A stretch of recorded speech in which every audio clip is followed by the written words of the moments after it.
How are you, my friend? I need more eyeliner. No, eyeliner. Hey, what's up, We're on. Hey, everyone? No, I no, no, was I'm telling good. you, I'm contour. I need contour. it's What's up, called the everybody? AI. Oh, wait, you do look like you're using. Are you using the AI beautifier? I am not. This is my face. That's how I'm at. Shh. No, go. What's up, everybody? Sorry, I'm late. Hey, oh, you're not late. Everyone's just rolling in, and I had to share this with you guys. So, welcome to our live stream about CES 2024 countdown. Although we'll be talking about TCL and Hisense, our expectations, the recent press releases, kind of not even hinting what they're putting out there. They are literally giving us every spec, and I love what they're doing. So, we're going to talk about how TCL and Hisense are taking a completely different approach than LG, Samsung, and Sony with CES, right? But before we jump into it, my friend, we're going to have to talk about motivational posters. You know how you go to work and then you see up there and it's like, work hard because the top is within reach, right? And I found these demotivational posters I wanted to share with you. It's so fun. Like, you know what? This is my kind of poster, right? So this is why I got to share with you Urine. guys. It's so funny. No, Hi, when everybody. life gives you lemons, make lemonade. Unfortunately, life would also have to give you sugar. So enjoy your lemon juice. Yeah, right. Negative health And issues. that's so true, right? It's like life Of gives you course. lemons, but it's not like they give you something else to go with it to make it better. No, you're stuck with the lemons. So like, okay, that's genius. So, and this next one's also a good one. Maybe the purpose of your life is merely to serve as a warning to others. You're smoking a cigarette? It's like he's like 14. It looks inspirational for a second, and then behind him is like flammable stickers. And lastly, this is my favorite. I gotta show this one. This is my favorite. Bathrobe? Nah, man, it's a nice shirt. Bathrobe. You're a worm, and the early bird gets the worm. But the best one is the comment below. The guy says, he's like, this is why I'd rather sleep in. I gotta avoid those early birds. You're a worm, and the early bird gets the worm. Okay, how's everyone doing? And before we jump into the actual content of TCL, Hisense, CES, our friend Sean actually waited until 3 a.m. for me to come on and share these questions, but he's got to go to bed. So thank you, Sean, for waiting up and all these super chats. So we'll go over them one at a time. And I saw those. I thought I had the wrong time. No, I know he's in India, and right now it's closer to 3:30 a.m. So, Sean, thank you for generosity. I hope all is well. Yes, it is. It's been a while, my friend. It will be 3 a.m. in India. So, messaging you guys early. In your last stream, both of you said the Sony A95L and the Samsung S95C dim after a while, but not the G3 as much. And so I want to kind of condition that. It was in sports watching vivid mode and standard. When you max out the brightness in vivid to watch sports, they will dim down to where the TV can handle it, right? And the Sony is the most significant when it dims because it starts off super bright and then it goes down. Samsung doesn't start off as bright as a Sony, so it dims less. But Sony ends up being dimmer than the Samsung over the course of about 15 minutes. The G3, however, preserves that same brightness it starts off with, in vivid mode or whatever, as long as there's no static content. If it's super bright and there's this one image that's sitting there the whole time, it's going to think that it's static the entire screen and dim the screen. So if it's sports watching, not a problem for the G3. And in standard mode, it also doesn't dim. The Samsung doesn't dim in standard because it's a little bit less bright. The Sony is definitely less bright in standard, but it still dims a little bit. Now, if all three TVs, or rather, if the Sony and the Samsung are in filmmaker mode, it doesn't dim at all. So if you're watching whatever movies and this and that, it's not a problem. So I don't want people to think that it dims in all content. If you're watching Netflix in filmmaker mode on the Samsung, or movie mode in the Samsung, or watching on Sony's professional mode, Netflix is not going to dim. It doesn't get bright enough. Even if you max out the HDR brightness is not a problem. So keep in mind what picture mode you're in, and that's when the dimming happens. So if you watch sports in filmmaker mode on the Samsung, even active filmmaker mode or movie mode, or if you watch sports in professional mode in the Sony, it's not going to dim. But a lot of people are like, oh, that's not bright enough. I want to punch it up with standard or sports or vivid mode. That's when it happens. So just keep that in mind, guys. So yeah, it doesn't dim in all things. And then the second part of your question was, so for a bright room, long he hours put of them in the bank. no. That's the way. If you want your super chats, just front load them in the bank. Front load them and then boom, boom, boom. We just hit it. Like, I'll watch it later. So for a bright room, long hours of sports, even QD OLED is not ready yet. If you're in a bright room and you need standard or vivid to get that punch, correct. So if you're watching on the 900C or the 95C or the QN90C and you're watching in its dynamic mode, it'll stay that brightness in the entirety of your sports watching. So, but the G3, because of how they're pushing the white pixel, they're able to manage that heat a little bit better with MLA as well. So QD OLED, yes, is not there yet. It doesn't match the same brightness of the G3. And that's why the G3 is my choice for sports watching. Now, a lot of people are like, oh, you don't need it that bright. But Sean, here we go, it does, right? So, use case, everybody. But Brian, you've had your 83-inch A80L. It doesn't have MLA. And your room is fairly bright during the day. And I should have asked you, now that you've had it, this is actually, people complain it's slightly dimmer than what they want in a bright room. And so they've moved to mini LED. What has been your experience with the 83-inch A80L now? Is it bright enough for you? Well, quickly, I remember we did the G3 comparisons when you first got it. And do you remember that it dimmed right away? Because it had a static image. So just to take you guys back, FOMO was comparing these TVs before anybody else. And the minute he turned his back, they dimmed down. And he's like, the G3's dim. And then we found out it was because it had a static image on it. Like, this thing is bull crap. Yes, yeah, it was, and it was skin tones. It was the minute you turned your back, it went off. They were holding. Oh I think there was that the color chart. The color checker chart was up there, but that was the one that wasn't moving, right? And then the girl's just like this, smiling, right? And like, oh, static image, boom. The minute you turned your back, I was like, your TV's up. He's like, oh my god, it dims right away. And this is what I love about having it on a live stream. We can't go back and edit that out. I mean, people are like, the G3 is crap, right? And then after we looked at it, oh, okay, so Classy was on. It must be that the color checker chart. Let's try a different one. And then things were moving around. But at the end of the day, if you guys are watching skin tones with the color checker chart, it's going to dim, right? You can't stop it. It's not that good. So, but the 83-inch, so go ahead. So the 83-inch A80L has the same issues of any OLED that's not any OLED in general, that its black level becomes its weakness in terms of being all the way black and having a glossy screen. Any black area will act as a mirror. Same with my C1, same with my A80J. That really hasn't changed. The question for you guys is the same that FOMO always asks, what are you coming from?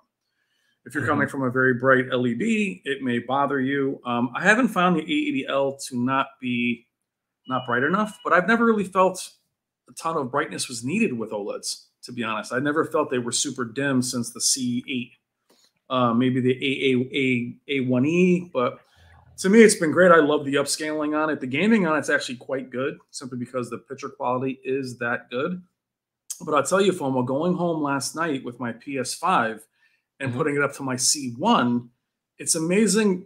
As much as we think these TVs look the same, the C1 just had a more colorful, cartoony, almost crushed look that I prefer in gaming. Oh, I got a little dizzy right there. So it's so interesting how they actually, I was like, whoa, how they actually look different. So the gaming on the C1 has a more vibrant look to it. It's less natural. Really?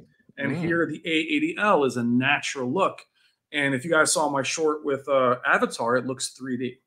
So it's pretty cool to see the differences with them. Did you ever feel like during the day, when you get home and it's still the afternoon, the sunlight's shining through your window, did you ever feel that the 83-inch wasn't bright enough? Like you wish you could get an extra 200 nits in there? No, because it's not really the fact that it's the brightness. It's the fact that the screen reflects. Oh, it's the reflection. Got it. And the black level, or because the screen gets all the way black, whatever part that's black is a mirror. So it doesn't So, really okay, appear fair to enough. be too bright. It just appears to be that it's a glossy screen, and the black level works against it. So that's all I'd say. But then again, a friend of mine today has this QN95C, bright as heck, great reflection handling, perfect for a bright room. But then you're going to lose your contrast ratio and your blacks. Mhm. So it's always So that trade off. so, It's kind of yeah. like, Perfect you for know, daytime viewing with bright windows right there, but then at yeah, night, when you turn down, it's not perfect. So yeah, you're definitely going to you pay for you it. have to buy a TV for a use case. And Sean, Absolutely. thank you again for question number two. If someone watches almost all content on streaming like Netflix, Prime in 4K and sports, minimum of 1080p or 2160p, then does a processor of a Sony, Samsung, LG, I mean, is the gap negligible between their image processing? Then when it's low bit rate, this is where Sony rules. So we're conflating a few things here. First of all, you can have low bit rate with 4K and 1080p, even though you're not supposed to. So this is why I don't like YouTube, right? Is YouTube will give you 4K or 1080p, but it's also like low bit rate version of the high resolution. And so the image processor goes crazy with the low bit rate because it still doesn't look good. And so Netflix does a better job of matching the bit rate to the resolution. So if they see you have lower bit rate, they'll pull it down to 1080p, pull it further to 720p, and so forth. So on Netflix, if you have 4K, it's because you have a pretty good high bit rate, right? Netflix does a really good job of calibrating and monitoring that stream. YouTube TV, not so much. Like 1080p often doesn't look very good at all. I drop it to 720 because the motion is a little bit better, but it really depends, Sean. So Netflix is fine, right? If you have 4K 1080p on Netflix, you're right. They all look very similar, but still there is a slight difference on the Sony, and it's not just the upscaling or it's not just the upscaling side. The image processing adds a layer of sharpness and I'd say editorializing the content a little bit. Some people don't like it. And that's why in some shootouts and comparisons, the A95L falls behind in terms of accuracy next to a reference monitor. But if you take out the reference monitor and you're talking human beings, what do they like? Then the Sony rises to the top with that extra, I don't want to call it sharpness, but it's a combination of sharpness, contrast, many different things that they apply, even if it's 4K, still gets it. So when we're watching 1917, Kaleidoscape, right? Highest bit rate possible. This Sony A95L will still look a little bit different. The image processor doesn't go away, whether it's 4K, high bit rate, or 1080p, 720p, 480p DVD, low bit rate. You're always getting that Sony look because it's always layered on top. You cannot turn it off. So either you like it, get it, and if you don't, then get the alternatives. So excellent question, Sean, because I never got a chance to really explain that because we always say upscaling, upscaling. Well, it Yeah. applies at 4K as well, right? So Yeah, we've always said now, do you see that? Yeah, XR Clear actually helps 4K. But what's Hmm. interesting about the shootout Or wait, is, help or changes? Because we're making it sound like it needs help. I'm a purist. It doesn't need help. I want the creator's intent. yeah. Well, I mean, I guess and what's so funny, that's their signature, and that's what they're beholden to is creator's intent, which is why they allow blooming versus the other. They won't crush shadow detail. And I'll Hmm. say that Hmm. that's what's different with LG gaming. The LG gaming will crush the blacks, which I prefer over banding, where the Sony will keep things more natural looking. And it depends if it's what you like. But funny about the shootout Hmm. FOMO is we implemented that streaming thing to give the other to turn the BVM off so we can give the other manufacturers a better chance. And actually, it's what saved Sony because they got hit for XR Clear in the accuracy department. So had we not added Yeah, that, they may have lost. So yeah, they surprised us yeah. that way. And this Oh my question is God, for you, Sean! Brian. This is the I know Sean he's show. like he's got like everything ready. Rather than spread it over because he can't stay up, he's got it all Uh, front loaded.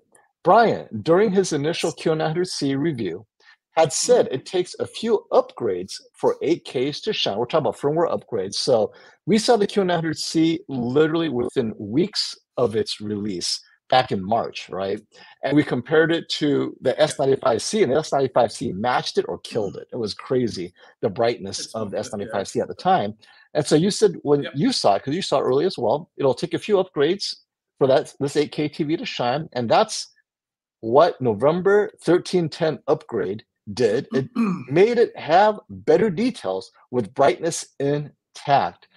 Filmmaker is better, and same with the Q900A and B. So Sean had, many of you don't know, he loves giant, large flagship 8K TVs from Samsung. He doesn't like the DSC, but this year he got the Q900C, and he's saying, "Yep, I'm seeing the improvements." Now, what is your position on this? Because a lot of times people see our reviews early in the year. It's crap. I'm out of here. But then by the end of the year, it's the TV it should have been at launch. But most reviewers don't like. I didn't even have the 900C this year because I saw it at Roberts. Like, you know what? I'm not impressed. I'm not even going to bring it in at all. So how do we balance that as reviewers? So the challenge is the 900B. Starting with that TV, that's the first 8K TV that improved. The 900A was very much the same. I had that TV and did videos on it. It was very much the same as it was at launch. The 900B is brighter than the 900C. At least it was, by eye. But I think also, phone with the 900C may have been the same way, but that's a brightness change. That's not really, I know Filmmaker was broken when you and I saw it. Some of the Spears and Munsell discs didn't behave well. There was random blooming. During Filmmaker, there was more blooming than there was on, say, Standard, which shouldn't be the case considering it's supposed to be more accurate. What's really tough this year, Sean, is that the Q195C is probably the better TV. It has the 8K processor. It has that same processor. It's not upscaling. It's not doing as much, and it's an excellent TV. But the limitations for the Q195C are shared by the 900C, except you have the added pixels, where the Z9K is purely a much brighter TV than the X95. We don't have that with Samsung. So in Samsung, their TVs tend to be more dim due to the pixel density versus Sony, it goes full blast. So the Z9K is much brighter than the X95. The Q1900C is not as bright as the Q195C, from what I can gather. They just also have a different signature where by blooming, they flatten it instead of Sony letting it run wild. I would say if you like the Q900C and it's fantastic and you're happy with it, it's probably brighter than it was at launch, but it's only going to be brighter. It probably won't improve any more than that. And I would say going forward, they'll be spending much less time on it. So if you're happy with it, you don't need my validation. Enjoy it. Well, and speaking of validation, we're talking unless it's going to make unless it's going to start giving babies in terms of birthing 8K content. It's about as good as it's going to get. And considering that I'm a PC gamer with a 4090 and these graphics cards cannot do 8K for more than, even with DLSS, they can't. 8K is just something you're going to enjoy. But Terry in the shoot down here, Terry Dartman, he has a Z9K. He absolutely loves it, but he bought that as the best 4K version of a TV he could get. And that's what he has. So enjoy your TV as the flagship Samsung. But I don't recommend anybody in this chat, we've talked about this over the years, never buy a flagship to say you have a flagship. Buy it because that's the TV you think you want or need. If it was me, Sean, I would have bought the Q195C over the 900C because I don't love the upscaling of a lot of 8K content. And speaking of comparing flagships, so Sean wants to talk flagship. Thank you again for another super chat, my friend. Q900C after upgrades is superior to the Q95C, right? Samsung may not agree, but there is a difference in the processor. He's seeing that difference. Now, Sony, the X95L is superior to the X93L. Well, it has the XR Clear. X93L does not, right? But in terms of comparing them next to each other, Sean, and for anybody watching, when we say superior, we're talking about little tiny hairs. Yes. It's a superior hair. It's a superior hair. Yeah. So the front of the hair is a little longer. A lot of people in my comparison like the X93 better. It appears brighter because the X95's local dimming is more aggressive. So if you wanted a brighter TV and you took away XR Clear, X93 might be your choice because it's better than the X95 in terms of its local dimming a little bit. But to say it's superior just because of XR Clear and that processor. But other than seeing them and saying they're night and day, not if they're both 85. I will tell you that. I've seen those TVs forever together. I could never walk in and say one blows away the other. If you saw 65-inch ones, then fine, but I can never agree that it blows it away. Now, I'm on fire tonight. Now, there's also the question of source, though. If you feed it Kaleidoscape, maybe the 93L, that's where it Could be. is comfortable, Yeah. right? Yeah. But you Yeah. feed it streaming on Apple TV, then the 95L, like the A95L, is going to Yeah. It might rise bully. above. So definitely, it depends on your use case.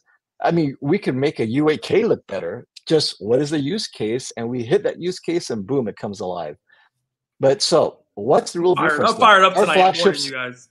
our I'm fired up. flagships better, and the answer is no, because I don't want to use LG as an example.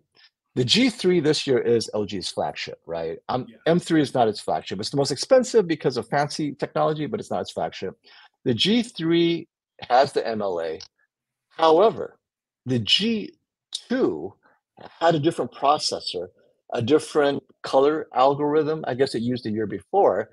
I know what And you're gonna say. Dwayne Davis, preferred last year's G2. He felt it was more accurate. He said when it on camera too. You said on camera, he goes, nope, I No, get the no, G2. he said it. I don't think he was on camera, FOMO. I think he was Well, you were he was talking to him. I was Yeah, holding he the was on his side. microphone, right? We're at the very end of the shootout. We gotta paint the picture. We're at the end of the shootout. Dwayne, who's brilliant, by the way, didn't talk a lot because he was, he was really checking things out. He comes over, he's like, the G3, he was talking about where it went, and then he goes, actually, no, you know what it was, FOMO? He had the cleanest G3 in history. Remember that? Yep. So we said, oh, you're the only one that had the first clean G3. He goes, oh, I got rid of it. I like the G2. And when it was like, what Yeah, he felt the color. Like, yeah. He got the color. He was able to get the color more accurate on the G2 consistently. And he's by this time of the shootout, it's not just his G3.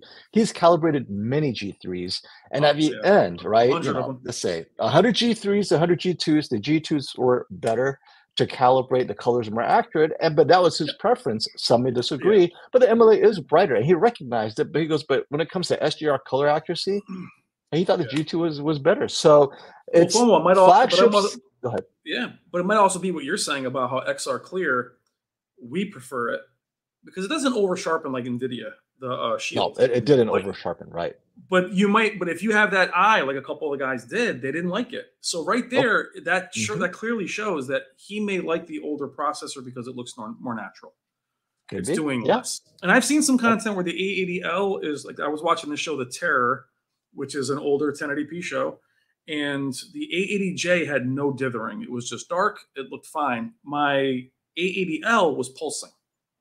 It was like, I think the XR Clear was trying to do something else, and sometimes it backfires. It is a processing that you can't always control. And guys, for you guys that want low bit rate content, you can't simulate it. XR Clear will not function if I pause something. It knows that you're trying to screw with it. So you need to use DVDs, which we can't do a copyright. Grab your DVDs out. I'll live on the edge for you guys. And so ultimately, flagships are supposed to be better. Whether you'll see the difference really depends on the source. Next question. Thank you, Sean. You're back already. Does DSE come after a while? So I guess he's referring to ratings where the DSE over time appears. And the answer is yes. LCDs, OLEDs, LCDs more often than OLEDs. So OLED, burn in, right? That's your use. That's your content. You didn't alter the content. You're using super bright CNN, right? Static images.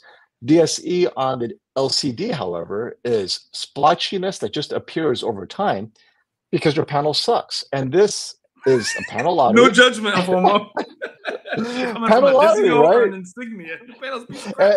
And when I say it sucks, this applies to the Sony flagship. This applies to now. The worse the LCD TV, meaning the more mid-range and below, the more likely it happens. But LCD is more likely to age badly over time, but it's not burn-in per se. It's just they actually do burn-in too. They can burn it. Yeah, they could, right? So whereas the OLED doesn't have that kind of aging issue. It just has burn-in. So if you take care of your OLED, it will end up looking better after 3 years or 4 years than your LCD if you just use it. You don't have to do anything special to it.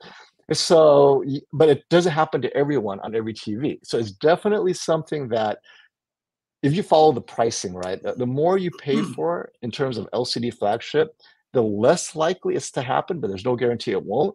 The lower the price point, the more likely it will happen. But everyone gets a bad panel sooner or later. Well, And Samsung says sometimes it comes. And so yeah, sometimes it comes. That's what it is. well, I mean, if you talk to And like Brandon, who has all those large TVs, he would say that there's been DSC on all of them. You know, even with the flagship Samsungs, and I know with TCL and Hisense, those they were notorious early on FOMO. Especially was it TCL that had more DSC initially years ago? 6 series, maybe a long time ago. It was they were known for a lot okay, of that. so what Consumer Reports noticed is among low-range TVs, they're all bad, all of them. Vizio, Insignia, it doesn't matter. However, among the You love that low-priced TVs, Vizio. TCL is most consistently the better one. It doesn't mean it's better than more expensive TVs. It's just among the $400 TVs, TCL beats the rest in terms of durability, just everything overall. But as you rise above $1,000, they're all the same. Ultimately, but then Vizio did the worst among TVs over $1,000. So among the flagship, definitely avoid the Vizio. Among the low range, Vizio doesn't do any worse than anyone else, but TCL does better among those TVs.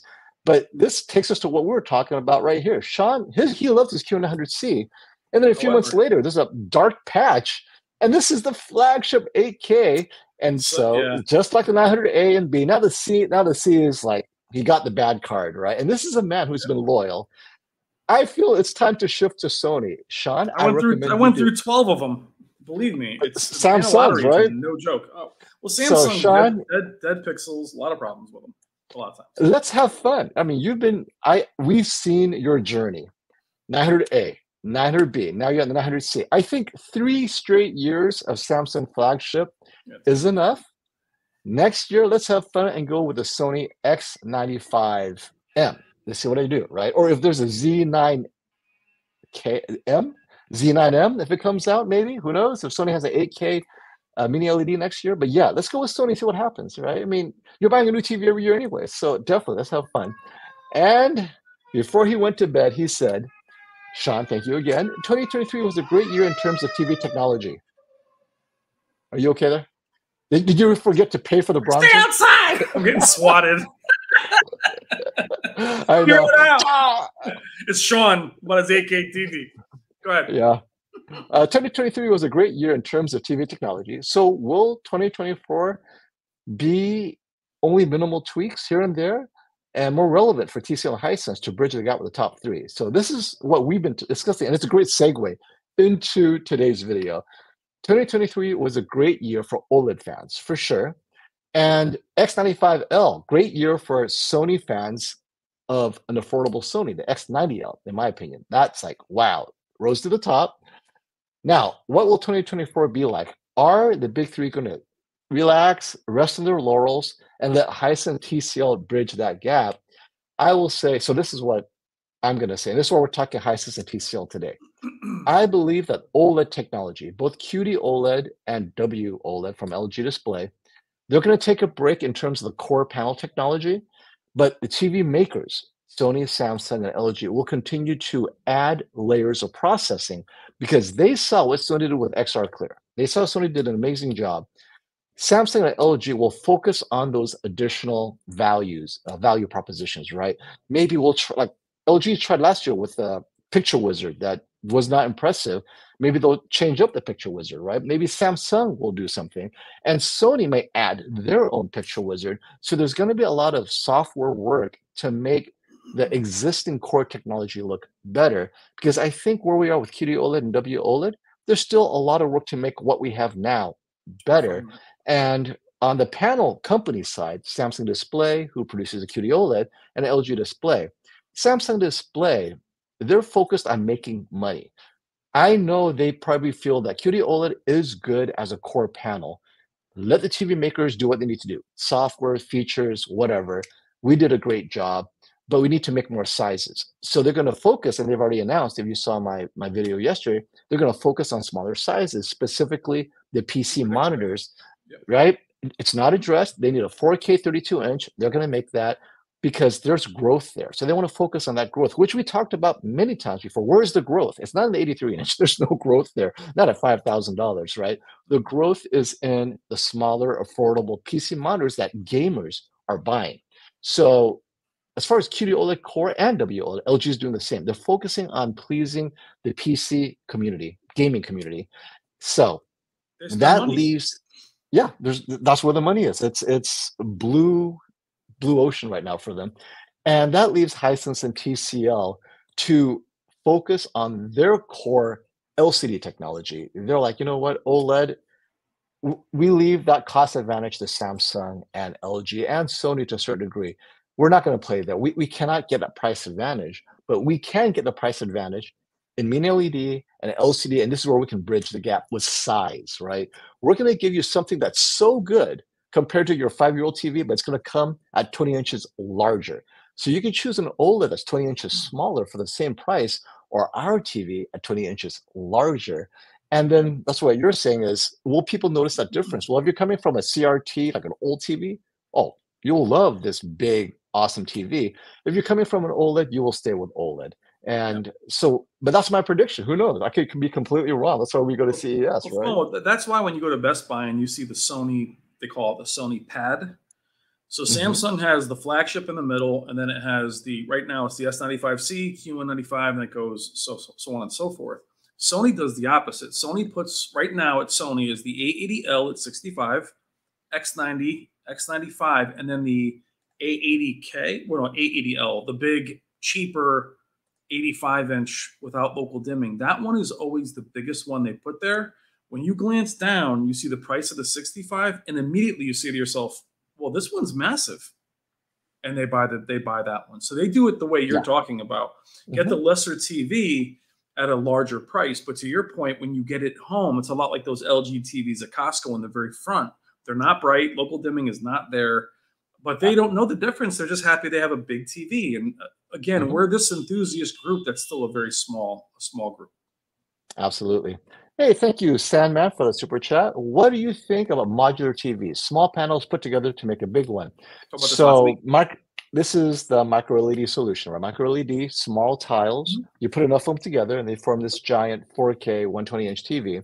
So it's more expensive. I don't like it because it requires two things. One, the seams have to be perfect, which is very difficult because it has to be a match.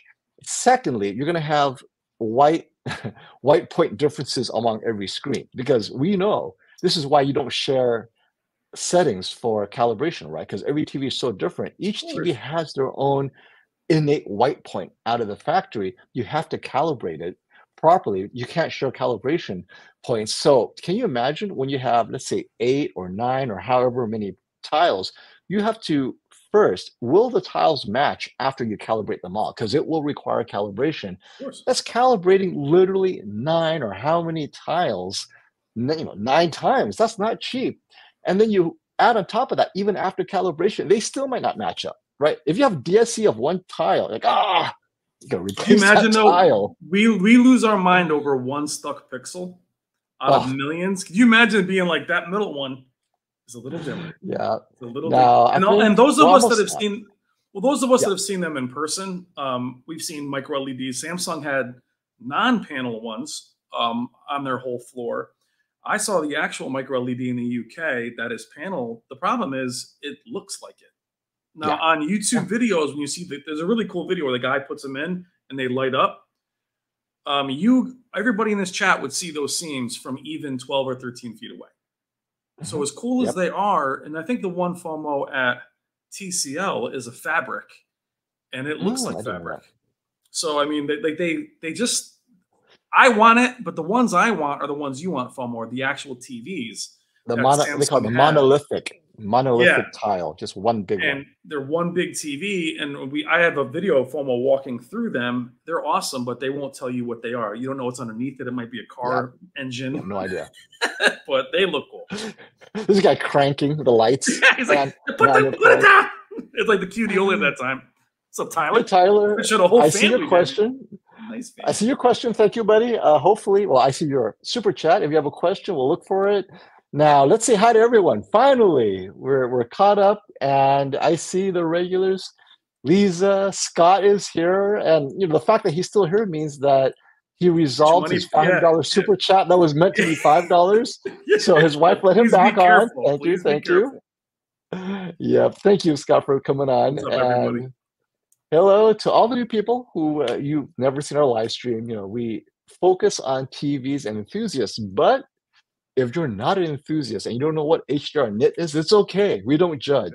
If you have an insignia, I won't laugh, but Brian So, might. so I'm gonna give you a little. I'm gonna share a little spot from last week. So FOMO said that same tagline last week. Somebody did a super chat, and they're like, "Hey, it's my first time on your channel." He's like, "Welcome, no judgment." And then he read the question. He goes, "So judging by you, you're either a Signia or a Vizio." I was like, "Don't be No, scared. I have a Sony." Don't be scared. If you have a question, we don't see it, re-ask them, because not only super chats get seen, but don't be shy. There's no stupid questions. Even if we I love this. Like, I have a Samsung 110-inch micro LED TV. It's great. So 150 grand. Wow, you guys. Right, I was gonna say, when I see these comments, I'm like, you forgot to say that you're sitting on your yacht off the Caribbean enjoying that 110-inch micro LED TV, because we don't know how you guys roll, man. Well, he said, remember we talked to Sony, FOMO, and they were saying that what's their professional brand that goes around and does stuff like that? I can't remember the name of it. They're part of the company. Well, the Crystal. They have the Crystal TV. A couple $100,000. They go to people's houses and they build them there. And if you have it, Cosmo, they went over and they built it there for you. So good for you. I love it. Here we go. Found your question, Tyler. 77-inch S90C or A80L. What a good comparison. Mainly stream YouTube TV and Disney Plus applet. So, what TV are you coming from, Tyler? Now, I would go with a 77-inch S90C for one big reason. It's less expensive because no matter what TV you're coming from, and that's because I have access to the Samsung AAA. I'm a AAA member, right? Automobile Association of America. You get this discount. You can get the 77-inch S90C for under $2,000 or at most $2,000. I think under $2,000, especially if you ask in chat. However, if you don't have that advantage and you're paying, let's say, $2,300, the A80L is a few $100s more, then it's a question of, if you're coming from an older TV, like 5, 6, 7 years old, and it's LCD, the A80L will look amazing, but it won't be the brightest TV. So if you notice that so I say get the A80L. I think it's a solid purchase if you can afford it. And if you notice that, it's just slightly dim, the S90C is slightly brighter, you might as well go mini LED. I mean, going from A80L to S90C, now if you're a gamer and you want certain qualities of the S90C, you know what you need to do. Get this S90C and it's great. Now, I like the S90C because I really enjoy that extra punchiness, but I'm coming from flagship OLEDs for the last 3 years. So if you're coming from a C2, Tyler, go with the S90C, right? You're coming from a C1 or whatever. But yeah, what are your thoughts, Brian? The S90C. Because you have the A80L, right? So. I do, but this is where you guys don't get it. I don't care what I have. So the S90C is just the hardest deal to beat in all the TVs this year. It is a quantum dot OLED. There is a difference, whether it's the content that shows the colors, FOMO, or not. I like the vibrancy of the QD OLEDs. I like the color of the QD OLEDs. And you may like Samsung's signature, which is, that's what QD OLED really is. So to me, if you want the more vibrant picture that is probably more fun for you, it's going to be the S90C. If you want a more accurate image, it's more natural, I guess the A80L, the XR Clear is excellent, but I find the XR Clear hard to combat QD OLED. That's why I only recommend the A80L over other TVs if it's larger. So 77 A80L versus 65-inch A95L, that's where we can talk, or 77, but not at the same size. Because the QN90C is it's so good, and the money is ridiculous. And if you game, forget it. It's not close. Yep. And that's my own TV. I wanted to put up Sony Pony Steve's content here, buddy. FOMO plus Fedora equals classic FOMO. I missed the classic FOMO. I didn't notice that. So the reason I brought this up is on yesterday's live stream, I was on KG's channel in chat, right? And as the stream was ending, we're talking CES. And I was telling everyone, yeah, I'm going to show up in my purple pimp suit, right? And everyone's like, oh, you got to wear the gold cane, right? And I was like, okay. So I'm so excited. High heels with a goldfish in them? I'm gonna get you, sucker. So this is what I want to do, Brian. If you can help me out, I am totally not do going to this. dress up for CES. No. You're If you gonna can help me cosplay? out, meaning, I want to totally photobomb YouTubers in the background. Like, is that FOMO in a pimp suit behind me? Like, Caleb is filming. I'll be doing my Oh hell yeah! You get on my shoulders. my pimp walk, right? Got the cane, like, right? Hey, baby. Got my purple suit on. I am so excited to totally just photobomb all New the channel. vloggers out there. Like, so when you guys watch YouTube, CES coverage, I'm hoping you'll see me in the background. Just zoot suit. Hey. Like Tom and Jerry, my love, I love you. So I'm ready, right? Gold cane, got the matching purple bowler hat. I'm ready. I'm so excited for it. I mean, CES is going to be so fun. He had the goldfish in his heels for I'm going to get the goldfish. Well, I'm not going to have that. I don't think I'm not that good.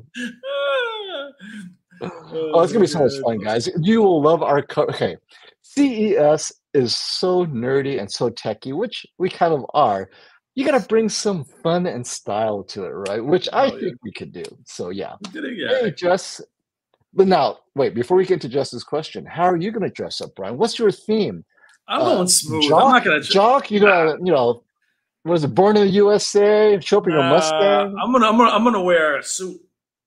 A suit. All right. Nah, I'm gonna look smooth. I gotta look. Godfather. Smooth. Go for a little De Niro. How you doing? Everybody doing? Yeah, no, I can't wait. I can't wait. It's gonna be. Cannot wait. Well, it's only 3 weeks away. A little over 3 weeks, right? Crazy. I'm so excited. That is actually crazy. And we're going to start our coverage on January 7th. We'll be on site at the convention center. We have a booth up, and we'll be streaming all the leaks and stuff that we are allowed to leak back. We'll have it there. And Jesse, thank you for your super chat. Has there been any news about Sony being at 2024 CES? If I tell you, I'll have to hurt you. So let's just say I can't comment. Let me just do you. Can I do you? He went like this. For those of you, everybody, back up 10 seconds. He goes. Sony's gonna be there. You just like pause. You're like, oh, what? Not too inconspicuous. No. We don't know. All over the forums now. FOMO just acknowledged they would be there. We don't know. No, it's true. We really don't know. I haven't been told anything. We don't know. Okay. And by the way, love that you two teamed up. The team up works. Loving it. Hey, we teamed up for you guys. We find that we have so much fun together that because we're on the phone laughing, like we're not on a live stream. We're talking. We're like, why aren't we on a live stream sharing with them our conversation? We're laughing at people. Yeah. Well, I have to tell you, off the live stream, after your grade, right? You had your premiere. LG grade. Go watch the LG grade video, please. Yes, scorecard, right? What did you give LG, Brian? B. A B. Okay. So I gave it an A minus. And you gave it a B plus. You gave the G3 the A minus. G3 got the A minus. It got a B plus. Okay, so let's just say we both gave it a B, right? So some variation of B. And a fellow reviewer, very well respected in the community, texted me and said, "What do you think he said about my grade? You think it was too high or too low?" Who said this? Somebody we know? Oh yeah, a respected reviewer that we all know and love. And very well respected, right? and he texted me, right? And he reviews TVs, he knows them in and out. And he goes, "I saw Brian's video and your conversation." And he wanted to let me know what he thought of my grade, right? Okay. Do you think he thought I was too harsh or too easy on LG? I would say he thought you were too harsh. No. Really? He said to me, that was a 15-minute video. No, he's like, would have gotten less than a C from me. You are too nice. I didn't call me. Really? Crazy. So, well, because I gave the higher grade. I gave a B plus, right? So he's like, how could you? That's quite the disparity. Well, my response would be, well, in 2024, if nothing changes, it's an F. I mean, yeah, this is like, right, in 2024, if it looks pretty much the same, you've done nothing. You can't cruise. So I'm saving that D for it's not like 2024. ratings where an 8 is an 8 is an 8 is an 8. If you stay still, so if you guys didn't catch that video, please check out that video. I do have my own channel, but our overall consensus was the G3 was an excellent TV. We were very, very happy with it. It was a game changer, but that was the first month of TV releases. They did nothing after that. And they cruised on that one TV, and the MLA technology kind of hurt the entire lineup because who didn't have it was not something you would buy. Now, if you want a C3, it's a great TV, don't get me wrong, but not having MLA really crippled anybody asking for an 83 or what should I get this? That's where the S90 became the savior, and even the A80L. So the lack of MLA actually opened doors for the competitors. And what we want to see next year is a much better G4, C4 with MLA across the board, and that'll be something to start off with. But if they go again next year with the C series with no MLA, it'll die. You cannot compete with Samsung's QD OLED in that regard. Tom has a good comment. So I think the Samsung AAA link is kind of screwed up. So this is what you have to do, Tom. I figured out the workaround. Get a flat tire. Sign in with AAA, whatever, right? But go to the shop on top of the at the top of the menu where it says shop. Click on that. Click on offers. Then, Tom, click on education. I know you're not in education, but you got to do this. Click on the education link for educators or whatnot. Then it'll tell you to enter your information, right? So you sign up with education, right? Your email, whatever, password. And then you click, and then they'll say, oh, you're not an educator, or you haven't validated. Don't worry about it. Now you validate through AAA. So you're going to get the educational discount even though you're entering through AAA. I mean, that's ultimately how I'm accessing all the prices myself, because I go, wait, did they just change the link? So I'm a Samsung, I tell you. So this is how you do it, Tom, right? AAA link is good, but hold that aside. Enter through shop, go down, offer programs, go to education, log in as a, sign up, whatever, register. Doesn't matter if you're an educator, just register. Then they'll ask, oh, you're not validated. We don't know who you are. Don't worry about it. Go through AAA now, refresh through AAA, and suddenly, oh, here are your great prices. Welcome to the world of education. And then you're done. So, yeah. So Tom, in short, what you're going to do.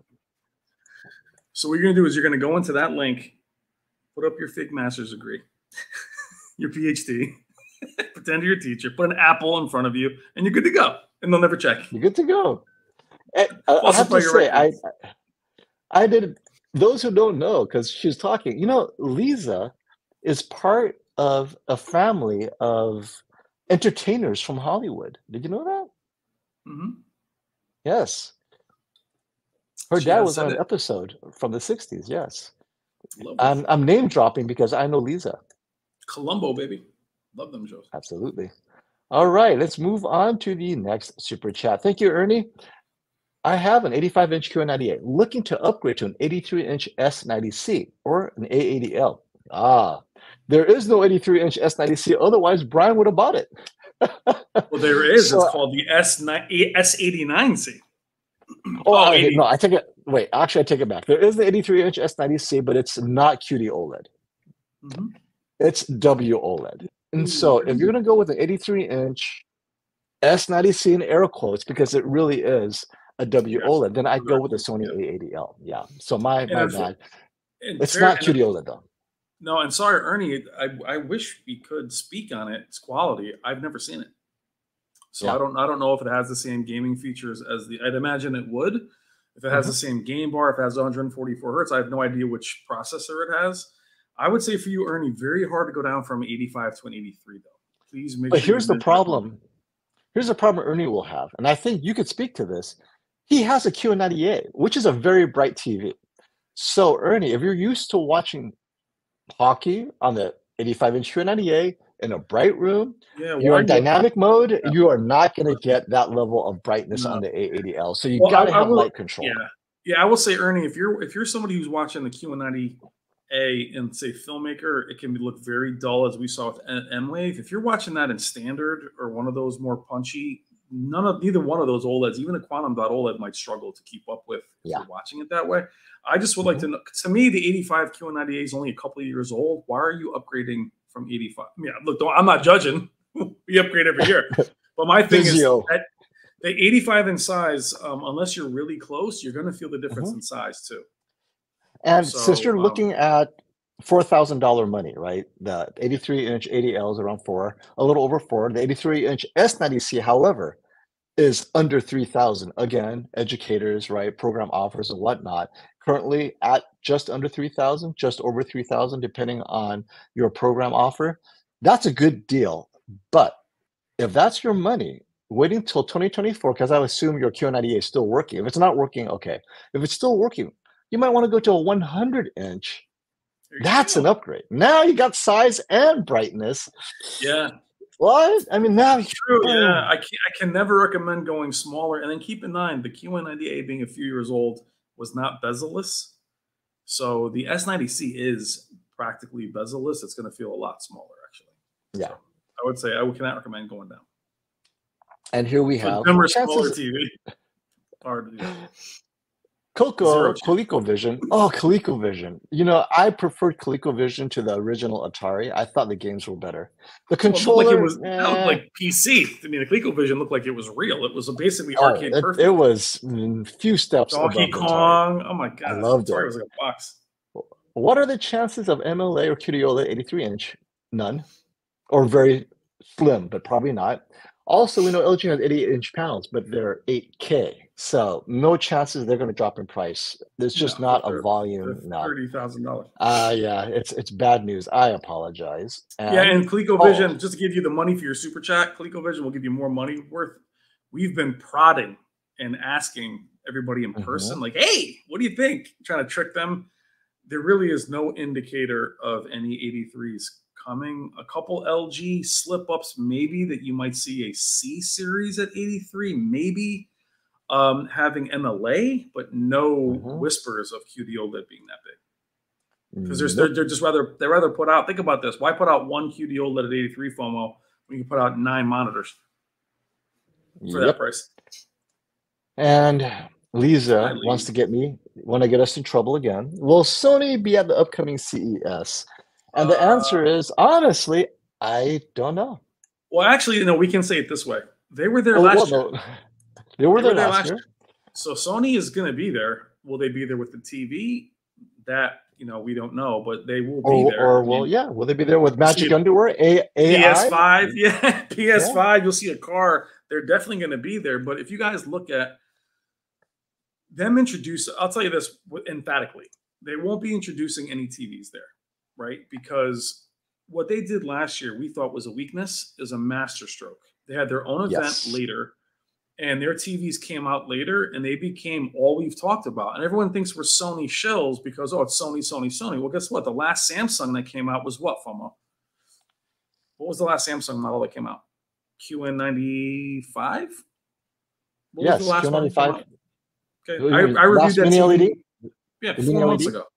Yeah, Q95. So they brought out nothing. Sony trickled all their stuff out late, and then the A95 L stole the show. So I think you're going to see that again this year.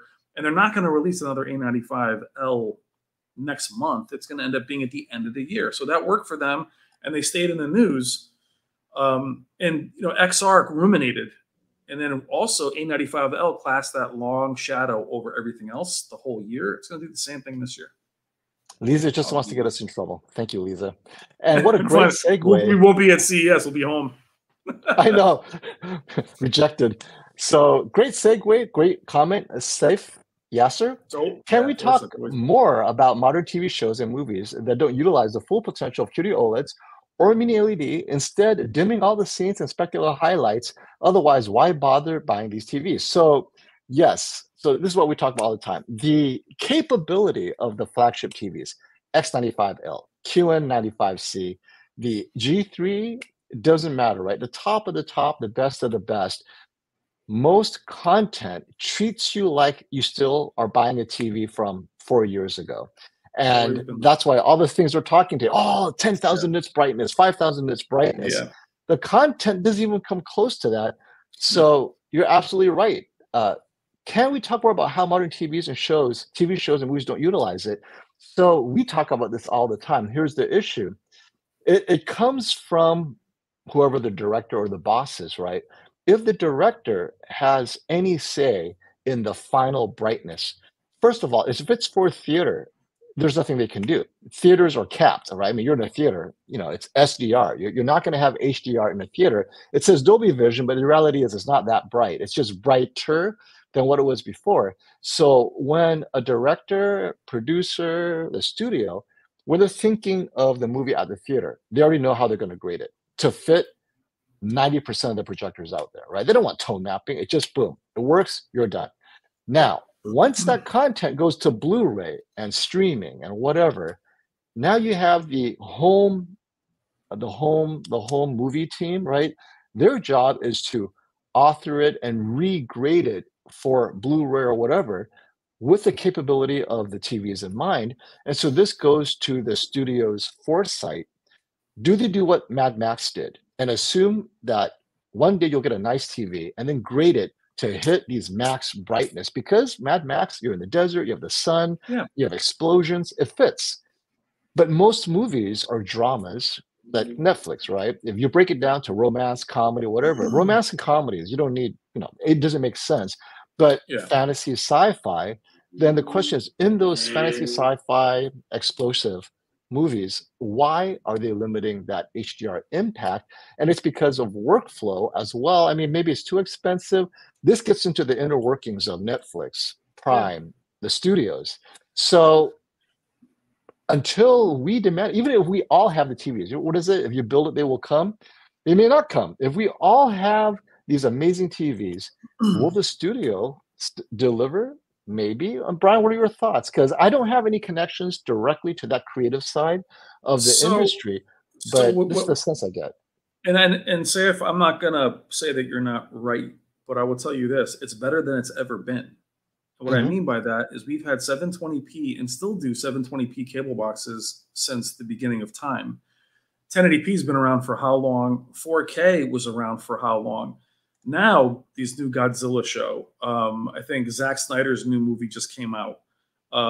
We have shows that are 4K HD. Are they the full capability of your TV? They're not. However, I'll argue that they're better than ever, meaning that you now have content that's made with the TV in mind around the same time. That's why 8K is failing miserable, because 8K is the first resolution with no promise of a format. So there's no promise of 8K content. 4K had Blu-ray, 1080p had Blu-ray and HD DVD, and then 4K had 4K Blu-ray. With streaming, though, when I first got into 4K, there were very few streaming shows that were in 4K. There was, this one and that one and this one. Now, almost all of them are, as far as new shows. So while I agree with you, they don't take advantage of QD OLED. They really just are trying to get 4K HDR down, and they have done that. So while I agree with you that they should take advantage of it, it's always the technology 2 or 3 years before the content. I mean, at least that's why gaming has always been, from why we've talked about it as gamers, especially PC. It is the only format that gives you the real resolution versus upscaling. Speaking of high performance, thank you for the segue, Mr. Yasser. Of course. TCL is introducing a brighter printed RGB OLED TV that could arrive in 2025. So I know it's 2024, but what's happening is they're going to have demos and prototypes in 2024. I hope to see this at CES, and this is why I'm so excited. So first, it's a third OLED option, right? Which means it's printed inkjet RGB OLED, but it seems like they have overcome the limitation of inkjet printed RGB OLED. Before, the specular highlights weren't as bright. I have one as my monitor, and it's bright as a monitor for PC use, but for HDR, maybe not so much, maybe no longer. So the spec appears to be, now that they've had time to improve it, up to 2,000 nits. That means it would match QD OLED to a certain degree. 90% Rec 2020, forget, that's good enough as far as I'm concerned. Absolutely. And this will be beating in terms of QD-OLED and WOLED. You know why it beats them? Price. Inkjet printed OLED is less wasteful in terms of using the supplies. Put it all together. Once TCL/CSOT can get their production volume and yields up, maybe by 2026, we're going to see these large, affordable, bright OLED TVs. Now, this is on paper, right? It sounds like it's great. So, what also, though, is working, and this is what they showed off. Now, this is something we talked about, Brian. TCL demoed a 65-inch 8K, which is not unusual. There's 8K OLEDs from LG. It is a 120 hertz 8K OLED. Now, what do you think? I know your GPU hasn't caught up, Brian, but if you're sitting close enough, it's a native 8K 120. Gotcha. Yes. Yep. So look at this setup, right? Look at this. Let me put it up right here. There we go. Look at this setup. Slightly curved. It's a 65-inch on a desktop, and most of you will say, "Oh, it's too close." Well, if it's 8K, the pixel density is there, and my complaint is 8K 60 is not good enough. 8K 120. Now you have the motion resolution at 8K, but there is no GPU short of the latest $15,000 NVIDIA one that's reserved for AI use only, right? Yeah, but even those aren't even good for gaming. So I'll tell you, with a 4090, even if I take freaking Half-Life 2 and put 8K, because we do it all the time. We upscale all the time just to simulate it. Even games like Dishonored from 8 or 9 years ago, you can play in 4K. Or 8K. It's still 30 FPS. So the thing, if you think you're going to have, especially now that these games are lazy, like this Avatar game is gorgeous. A 4090 isn't even being utilized to 100%, and it still can't do 120 without some help. 8K is miles and miles away from being playable. I mean, you guys even have 8K TVs. I've tried it. It looks really cool still. The minute you move, and I'll tell you, for me, FOMO, now I game at 120. It's hard for me to go underneath 120. So I game strictly at that. So, and now having a 4090, and Robert saying the 5000, you will not see it. There's no way. I'm telling you how far away it is. 4K is not, it's not 6K. At least the monitor is there. We're just waiting for the GPU. So it goes back to Saif's comment, though. So here's the thing. What I'll tell you guys, why 8K was a big waste initially is you have all those pixels up there, and all they really did was add more noise to the image, because it's not downsampling, it's upsampling, upscaling, which is adding false pixels to the image. So anything that was grainy had dithering. It looked noisy.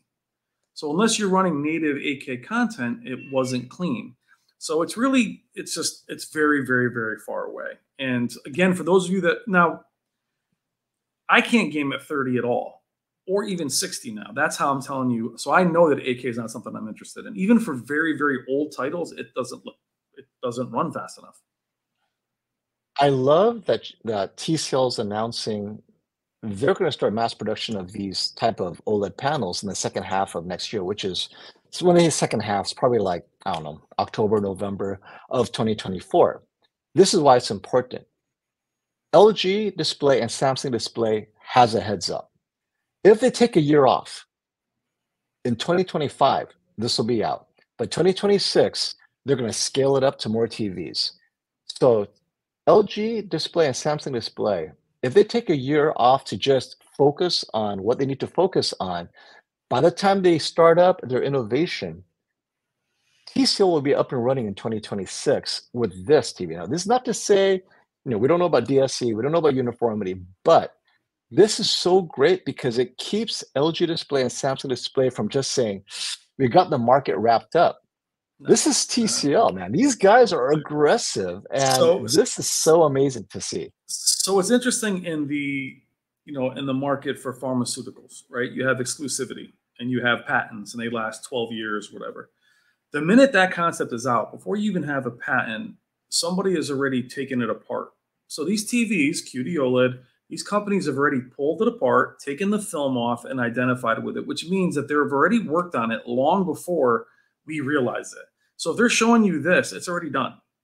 They're just waiting to release something like that. So none of these companies can really sleep. Look what happened to LG. Now they had a much longer title run. LG. But the problem with LG is LG's TVs were so expensive for so long. You guys, a lot of you didn't have a chance to really enjoy them until they were much more affordable. So I would say that probably the LGs became affordable, what, from almost C1, CX, they became more affordable? That's only a I'd few years. say last year. Yeah, last year was the most affordable, and this year kind of floated the same price. Yeah, so 2022 to 2023 wasn't a big drop. It was 2021 to 2022. That's when you saw the price drop. So they should have seen their biggest growth. Instead, they were expensive and untouchable for a very, very long time. Then there was burn-in issues with the C7 and all those. So it's a shame that they weren't even able to really enjoy the success of that until everyone still came back. But that's why you can't sit in front of the pack for very long without innovating. And the MLA should have been out 3 years ago. And speaking of LG Display's misstep, I'd like to reemphasize that they had a chance to take the lead and stay ahead, but instead they went with 8K OLED. And I know we addressed this in our other live streams, but I had to revisit this in case LG is watching. They went with resolution instead of brightness. They had MLA in development as well, right? So when you have two things in development, back then, 8K was the thing. Everyone was talking 8K. They bought into their own hype. And instead of focusing on brightness, which was also a complaint about OLED, they were thinking, let's go into 8K, and if enough people buy it, we could trickle down 8K. What they could have done for the same, maybe even less, focus on MLA, introduce it on the C1 or the C2. Yeah. How far ahead would they be today, 2 generations later, where every OLED from LG Display has MLA now, right? Yeah. But they went with 8K, it's stuck. It's so unsellable. It's so I mean, if you hear a comment on our chat about 8K, people start laughing at you. Are you in Japan? No one else is watching 8K, right? Yeah. And so they had one shot. They had a lot of cash, and that's another thing. That's why I went to 8K. They had all this cash, all this success. They invested into 8K, and now they have no cash. They had to borrow money. They cannot invest in a new technology. They have MLA waiting, and so now they're finishing it up. That was it. This was their one chance. And so I just wanted to go back and for you guys to have context, LG Display, where we are today, was decided 3-4 years ago when they were at that fork in the road. And, it happens. It happens. But to your point, though, FOMO, if you sit in a Best Buy for any amount of time, just walk around, listen to the salesman talk. At least a couple of years ago, FOMO, it was that simple of 4 versus 8. People that weren't even enthusiasts were like, well, this one says 8. And it was that simple of a number. HDR and local dimming or even MLA doesn't sell TVs to someone walking into the store. 4K, true 8K. Remember it was a 4K Ultra, then true 8K, 4K, and all these different things. They need a moniker that people can identify with. 4 is more 8. Because logically, you should have gone 4 and then 6K or 1440p. They needed that big number to be attracted to. The problem is, it's just there was no format behind. If there was even 5 discs that were 8K, it would do much better. But there's nothing coming. And even the streaming, half you guys have bad Wi-Fi. So streaming it, FOMO, when I did the Lord of the Rings, when you can fast forward it or rewind it. And I had said someone else in the chat up here, was one of these guys said something about Most Disliked Channel had said that, even the leading games now, they can't even, the 4090 can't even do 4K native because ray tracing is now what people want to see more than frame rate. So you have to strip away all the processing to do. It's just, unfortunately, it's become 3D in many ways. And I want to address Michael Walker's super chat. Thank you for your patience. Michael? And I love his shade that he threw at LG. Do you think the S brands would challenge Nakamichi Dragon in the high-end soundbar market? Samsung, Sony, no LG. I was like, S brand. Okay. S brand. What do you expect from each brand? Okay, so the answer is Samsung will try to match the Nakamichi Dragon before Sony does, because just Samsung is just that way. And what makes the Nakamichi Dragon special is it has 4 satellites and 2 subwoofers. Was it 4? I mean, they have more of these subwoofers and satellites than anybody else, and that's why it's $3,500. Samsung could do it and do it cheaper. They have vertical integration. They own Harman Group. They own JBL. They have access to an entire audio division that's much larger than Nakamichi. They're fully vertically integrated to do this. And so you saw this year, the QN990C, $900, right? And earlier in the year, it was $800. How much more if they added an extra subwoofer and 2 more satellites? $300. So let's say 1,400 at worst, 1,500 when it hits the street. The Nakamichi Dragon is 3,500. So if Samsung says, wait, people are paying that much for that, we could do it for $2,000 and make a killing. And so I would be surprised if Samsung doesn't try to match a Nakamichi Dragon because it's making such a splash. Sony, when it comes to sound bars, it's kind of like the stepchild that's forgotten. Their sound bars now 2 years old. The HTA9, awesome.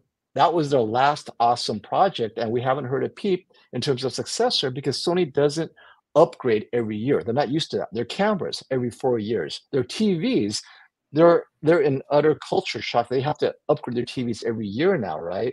So sound bars is the last thing they're looking at because that's not their thing. Whereas Samsung, that is their thing. They want the entire ecosystem to sell to you. So I think Samsung will do something special in the soundbar division this year. And I don't think either one will, simply because I think Samsung is more about value and the ecosystem of matching their TVs. I don't think they care about that market, to be honest, because it's not a moneymaker for them. And I think Sony doesn't need to simply because they use the receivers for that. You can build upon that. So I wouldn't worry about the Dragon being unseated. I just don't think they need to. Samsung knows that's not a moneymaker for them. And again, Sony will use the HTA9 and the soundbar. But if you want to get higher with Sony FOMO, you just use the receivers and build off it that way. And Mr. Mystery brings up a good point. You can't use HDMI 2.1 for the 8K 120 we talked about, right? The display port. You'll have to wait for the new DisplayPort 2.0. And I don't know if with the compression it can handle it and the compression, decompression at that bandwidth. I think DisplayPort 2.0, so the demo, like, what is this demo? You can't even demo gaming. How are you going to demo it? You're given the limited, right? So it's probably just replaying an 8K. But it's like the Z9K. The Z9K didn't have the ability to play or any of the Sonys to play like 8K YouTube. You're like, oh, well, what can I play at 8K? You're like, nothing. You're like, okay, just let you know. Unbelievable.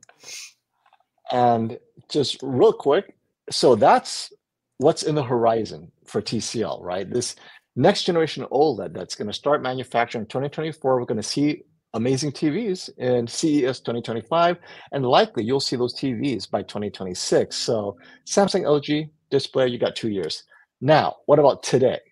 TCL's flagship X955 is on sale right now, 5,000 zones, and it goes up to, I think, 98 inches? Yeah, 98 inches for the size, right? So this means that this TV is already a year old. That means for 2024 CES, I expect an upgrade to this, so right now, look how far ahead, just brute force hardware spec, Brian. 5,500 nits, and this has already been confirmed by Flat Panels HD. It hits it. It's not a small window.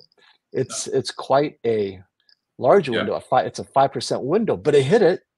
And Flat Panels HD mentioned that, first of all, blooming is very well controlled, but you still have blooming. What if it was more than 5,500, or rather, what if it was more than 5,000 dimming zones? And this is what takes us to Hisense, right? So Hisense is letting out of the bag. They're bringing back the 110-inch UX. It was here last year. You see this image? I'll show you here. Okay, so last year, their 110 UX won the Innovation Award. It was amazing. It was bright. They're going to come back with a UX upgraded. And how upgraded? So check this out. I mean, it's just crazy what they did in 1 year. At CES 2023, it was 8K resolution, 5,000 dimming zones, and 2,500 nits. And both KG, myself, and you thought this was one of the best looking TVs on display. Yep. Off-angle viewing was amazingly saturated. Get this, in 2024, 110-inch size, it will have 10,000 nits, 40,000 dimming zones. In 1 year, And here we are. Every time Sony comes out with a new TV, give me 10 more dimming zones. It's like they're so cheap. You can count on one hand And how many Sony's like, dimming zones. Sony's like, look, X90L, we're going to do 12. Oh, 12,000? No, 12. I have 12. 12 more. Okay, 12. And it's not even mini LED. It's local dimming. Okay, how about the X95? Let's do 50. 50,000? Yeah. It's an extra 100 for you, right? It's like $1. Dimming zones by the dollar. Whereas Hisense, I mean, this is what we're talking about, brute force, because a lot of people complain. If you look at my poll on my community tab, what will convince you to buy a Hisense or TCL? And the number one answer was processing. Image. And Hisense is like, okay, we haven't offered enough to poach engineers from Sony, but we'll take that money and throw it at dimming zones. I mean, at some point, we're going to buy enough dimming zones to beat XR clear. At some point, it's going to work. And maybe this is the year. So we talked about that off stream, was, reminded me of, was it Hyundai and Kia kind of, and even was it Genesis kind of stealing Bentley's designers?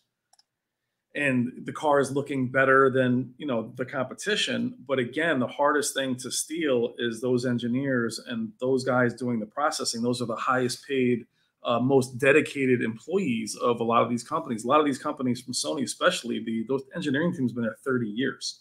So it's very hard to grab that guy, pay him, and say, hey, come make something for us for Hisense. Though a lot of the leadership in these companies are shifting. We've seen that, friends that we know that are in the industry. It's just very hard. You can pull an executive away. It's very hard to find that guy in the lab coat who knows the system very well. And that's where Sony, they're beating the hell out of everybody in that one regard. People have said to me, XR clear is just market speak. You guys are absolutely wrong if you're saying that. I would tell you that. I thought it was market speak last year. I think that LG caught Sony. You and I almost saw the C2 caught the A90J, we thought. I thought that LG caught up, but then now that's another step ahead, and it's just where they're going from here. I think we're going to see huge changes from these companies this year. As FOMO, as you mentioned, they know we can actually prove it. With Sony, Samsung, and LG, LG has to. Samsung is a trailblazer. They go first with everything. But you think we know they don't know that TCL and Hisense and these other brands are right behind them and stealing their stuff. So believe me, they know that these companies will take from them immediately. They've done it this year. People bought a ton of U8Ks and Q7s and QM8s. I mean, you can buy 3 QM8s for the price of a G3. It's very hard to say no to that. What I love is also, so Digital Trends adds some more features of the 110 UX.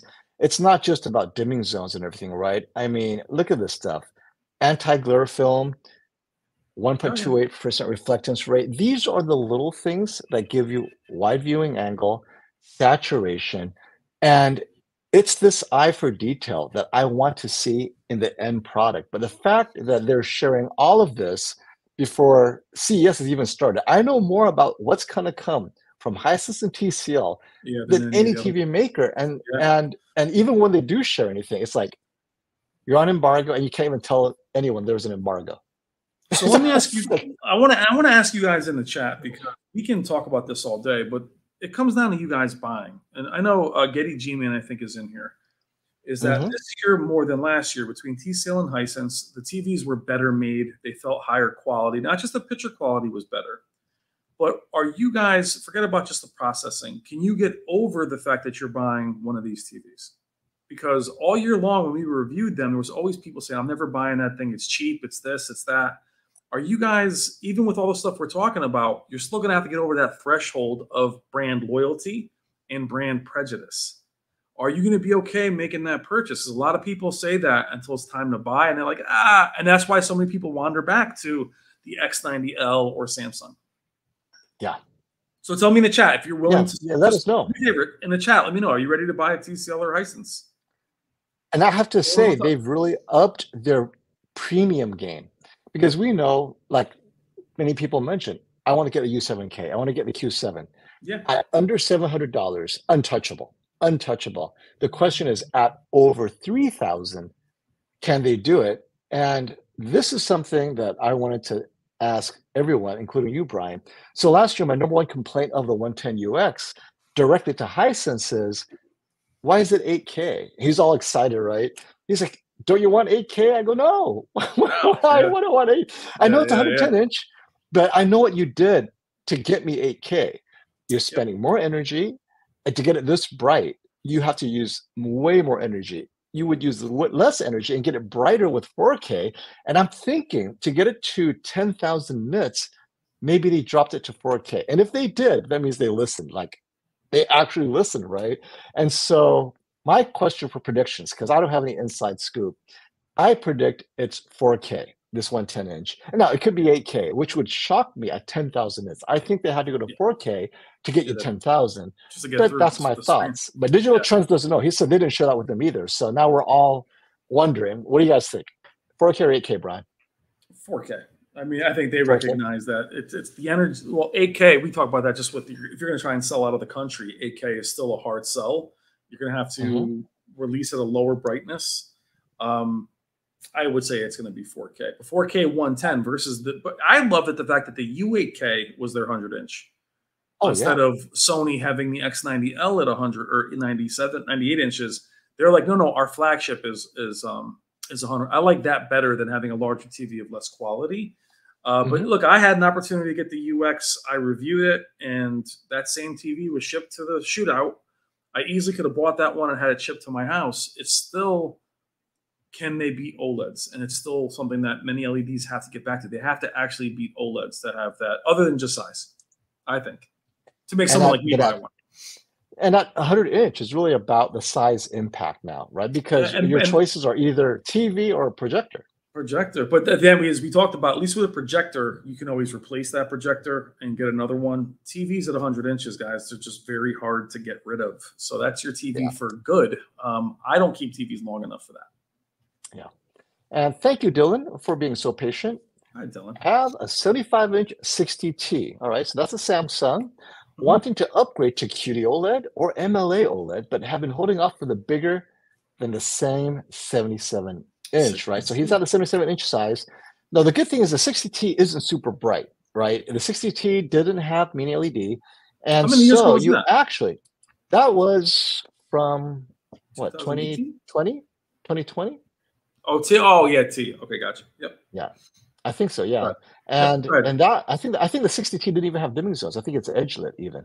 I think it is. So you're going to get a great upgrade with the G. Okay, so the G3 actually will be bright, like really bright, way brighter than 60T. The QD OLED will be a little bit brighter.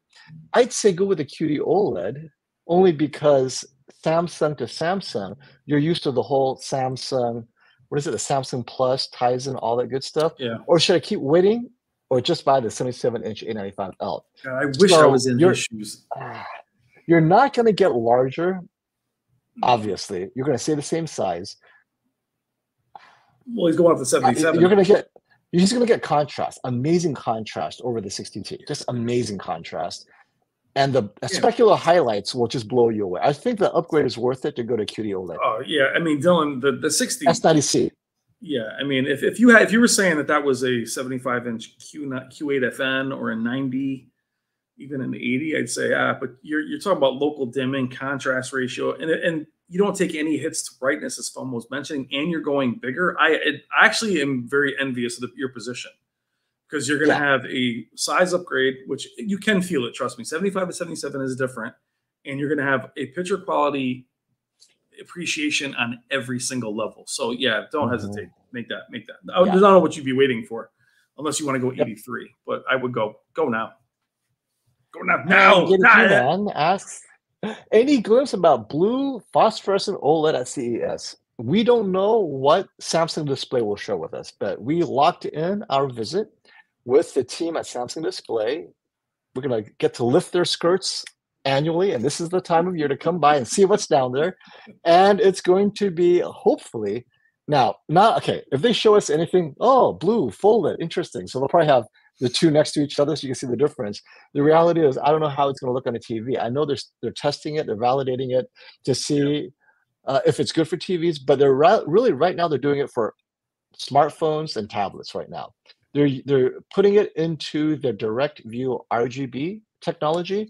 So we might be able to see that now. Whether this translates to QD OLED, when and all that, it's so hard to say. But at Yeah. least I'll see how to look on a new phone, a new iPhone or a new next gen Yeah. Samsung phone with blue OLED. But Well, I hope to see it. no. Well, and phone mode, they have to also or they have to feed us slowly, simply because you don't want to cannibalize your own lineup. So if you go in and saying, "Oh, blue next year, we got it, it's superior," they also have the S95B and S95C and the A95K and A95L to sell. So if you start cannibalizing your own, it doesn't make any sense. So they're not going to do that. Say it comes out tomorrow, which is what Samsung did with the S95B last year. They just cannibalized their whole lineup with that one TV. I see. This is the follow-up response I love from Tyler. Tyler's was earlier. Gotcha. Yes, he's telling us what TV he's coming from, the 65-inch X90J, which you're really far color was good, but it was very dim. And I barely had enough for HDR, in my opinion. And he sits 12 feet away. Would I still recommend the S90C? You know where I'm going, man. Get some binoculars. Or get the 100-inch U8K. Jeez. Or the 100 or the 98-inch Sony X90L. But they're very expensive. And if you told me when me and this dude met up that he was going to be recommending 100-inch TVs every live stream, I'd be like, you're out of your mind. Now here's something though. I think the 83-inch A80L will appear brighter than your 65-inch X90J. If it's within your budget, the 83-inch A80L gets you all the stuff you're used to. Because coming from Sony, I cannot recommend you go with the 83-inch S90C. Yes, it's OLED, but it's Samsung TV, which does the Samsung thing. You want the Sony thing because you're used to Sony skin tones. If you're happy with it, if you could swing the extra, what's the price difference? $1,000.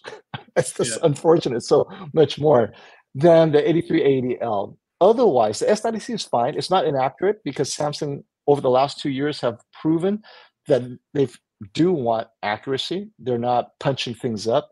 Their filmmaker mode isn't bad. So if you go with the 83-inch S90C, worst case, it's still a WOLED. You still get infinite contrast, and the brightness won't be any less bright than a typical C3 or the like. But I do like the XR Clear. The question is whether it's worth an extra 1,000 or not. And that 1,000 is, my friend, only you can answer that question. And I see he has a very happy family there. And I don't want the wife to be leaving with the kids and leaving with the TV. As long as your profile picture won't be you by yourself next time. Like on the TV, it'll be you holding the remote. I love you. Oh, no. She's like, no, I'm taking that with me too.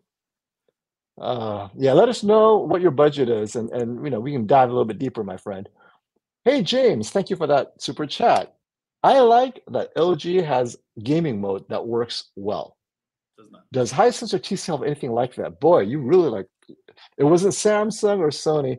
So this year I really liked the TCL game bar on the QM8. I liked it better than the U8K's game bar. They both have a game bar, and they're both pretty good. They both work well for me. Actually, you could see that they learned from Samsung and LG. They have different modes, picture modes or gaming type modes. However, they're not OLED. So LG gaming mode plus OLED, great.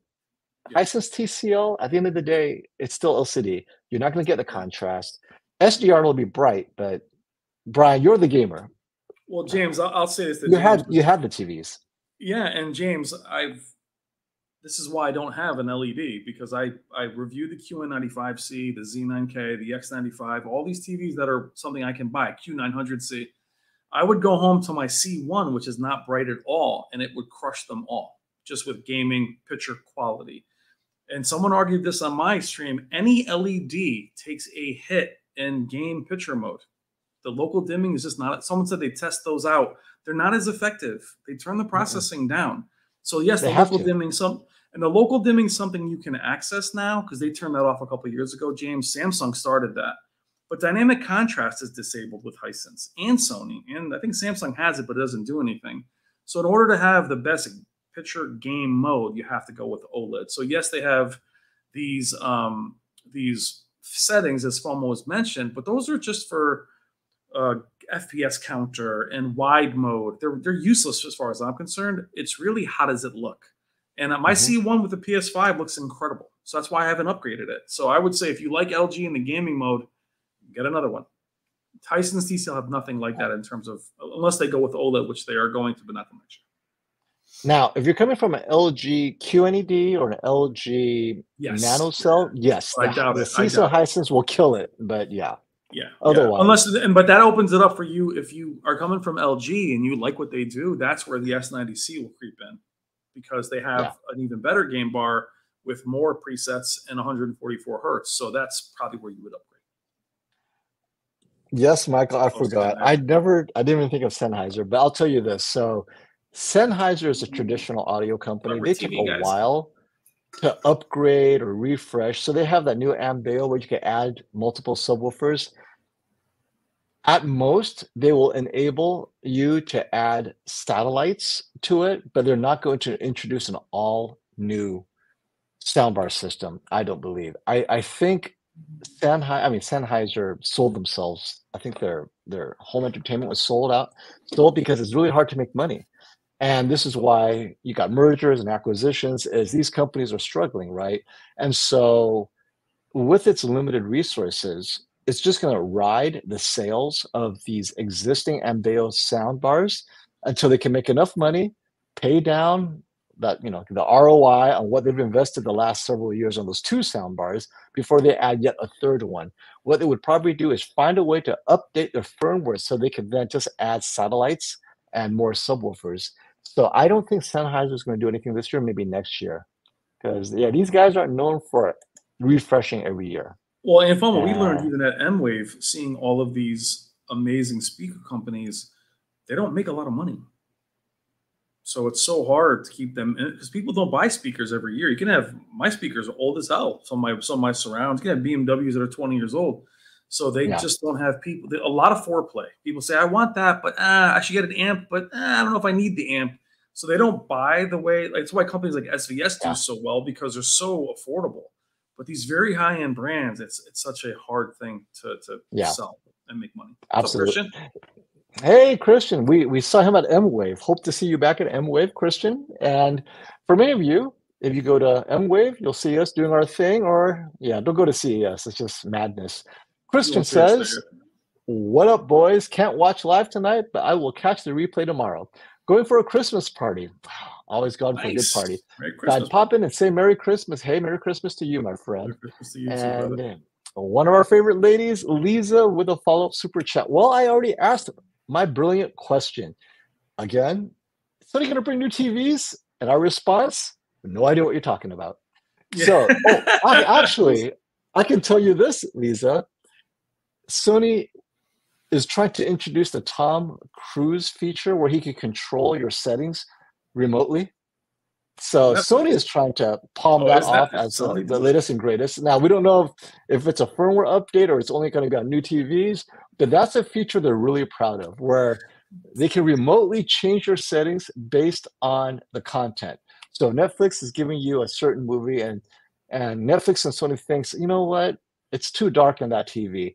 They will adjust your TV settings to adjust or turn off motion or whatever. And so you could disable it, obviously. But for those of you who don't know how to disable it, you'll be like, oh, not again. The bass is too loud. So, and you're welcome, Lisa. How funny would it be if you're sitting down to watch Tom Cruise, right? And all of a sudden the menu comes up and it goes over to like motion clarity and it turns off your soap opera effect. And then it backs itself out, and you're sitting there, you re-enable it, it comes back up, it backs itself out. That would be hysterical. Like, what the hell happened? You're fighting with Tom Cruise for control. Live color gets shut off, like vivid goes down to filmmaker mode. I have to say, FOMO, you should review the Sendo Perlucid. No, get out of here. Wait. It's right here. I'm just going to have to. Just because I have nowhere to put it. I am so busy that this is sitting on my desk. Anyone recognize what this is? This is my Perlucid. Oh, they're yours. My Perlucid But those are they're yours now. mine. Yeah, I had to. You I never just don't hooked them have up? time. I did hook them up. I hooked them up, and then I You just broke replaced. it? No, no. And then I replaced it with my Genelex. So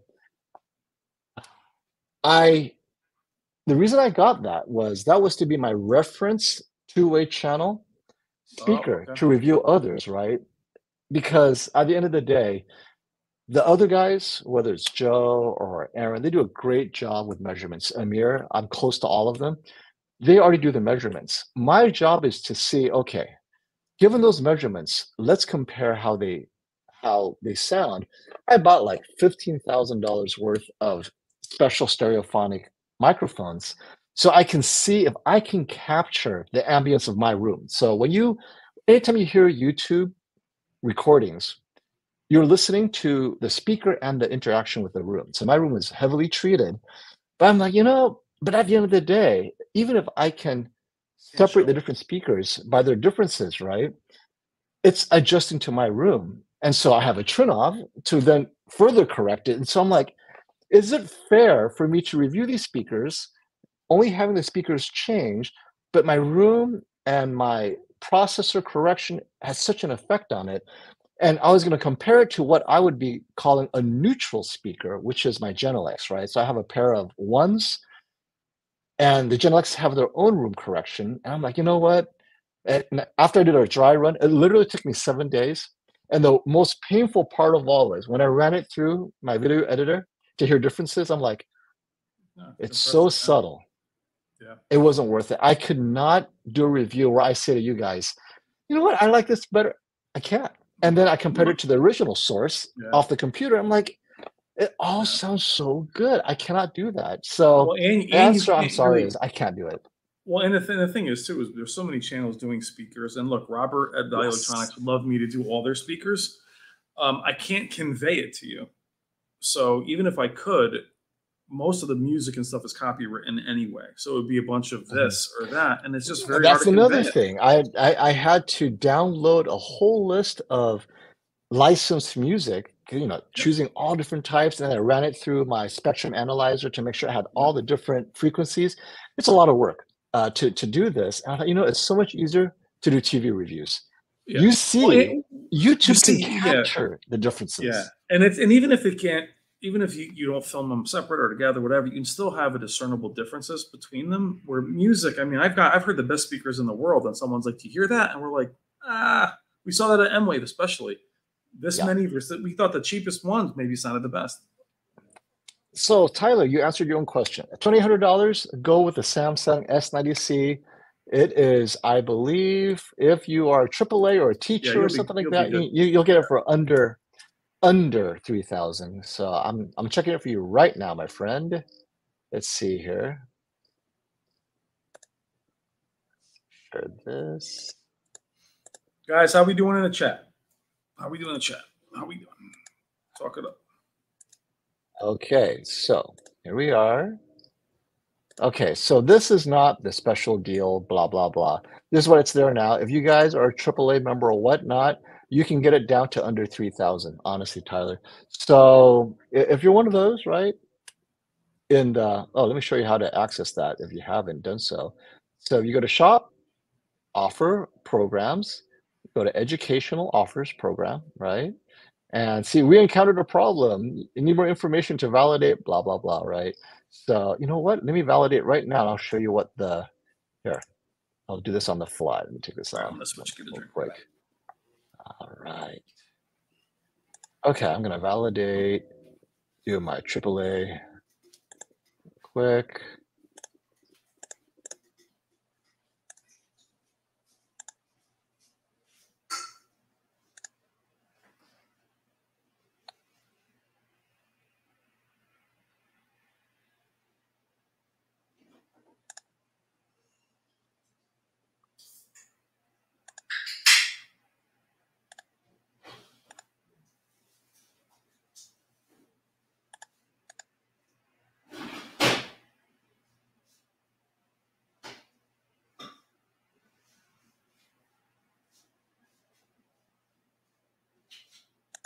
Okay, as I said, right, going through my trick. Samsung Educational Offer Program Score. Welcome. Please enjoy these special offers. So let's see what the price is now. It is OLED. Shop now.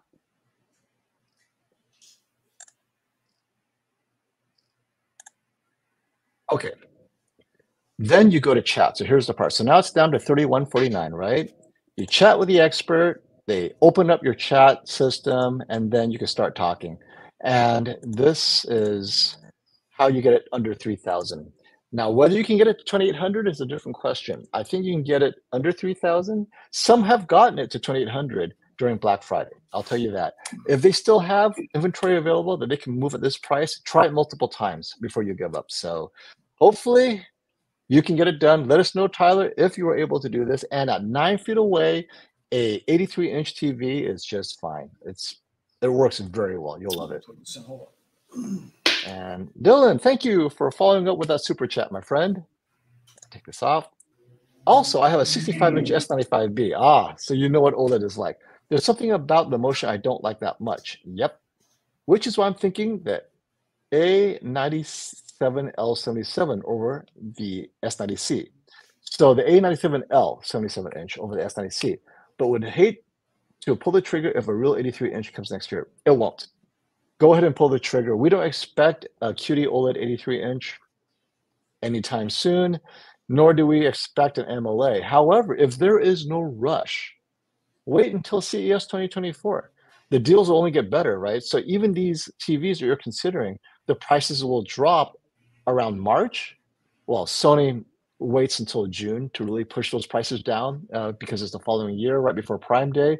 Sony's best prices for previous year TVs are June, because by Prime Day, a lot of them will be sold out. So if you're looking at a Sony, buy it around May or June. That's when you should get your best pricing.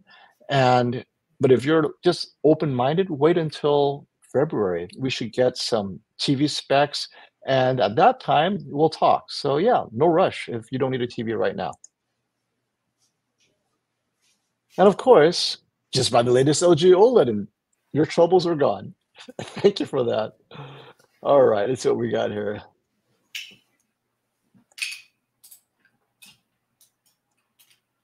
And thank you for loving the stream, Mojo. Hey, if you guys want to click like, maybe we can get more people to come on and we can talk and have fun at their expense. I mean, have fun together. What up, Bobby? And Darman wants to let you know that he breathes constantly. Thank heavens you don't stop, my friend. Who's breathing constantly? Me? No, Dartman. I hope One so. should breathe constantly. Hey, Getty G Man. Brian, is that Jennifer Gala content on your TV? That's my girl. Absolutely. There she is. Here, hold on. Let me see her.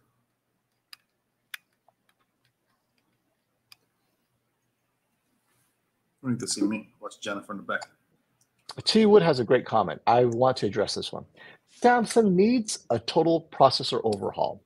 And this is in light of what Sony did with the XR Clear. Oh boy, you really went dark over there, Brian. I was trying to show you the TV, but I forgot a lot of.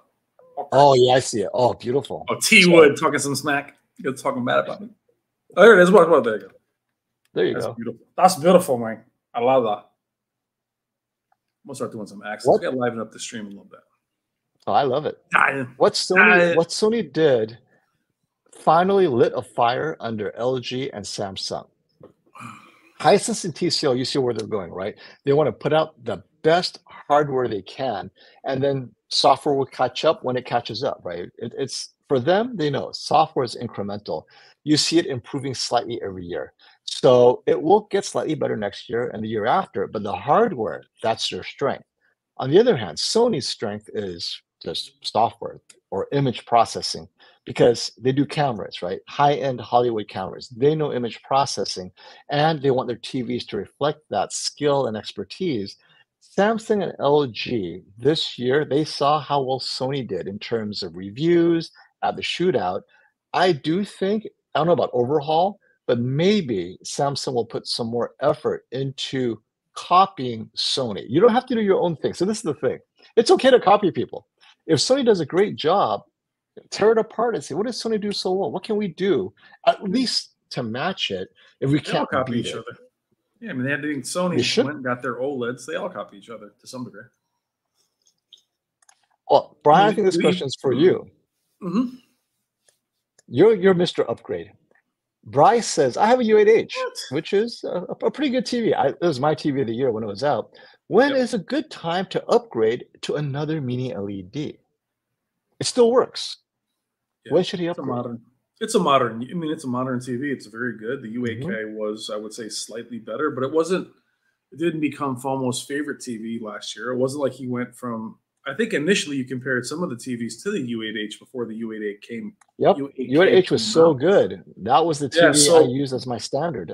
So Bryce, right there, we've answered your question. Unless you're going up in size, FOMO used the U8H against the G3 and the S95C very early in the year, and it did very well.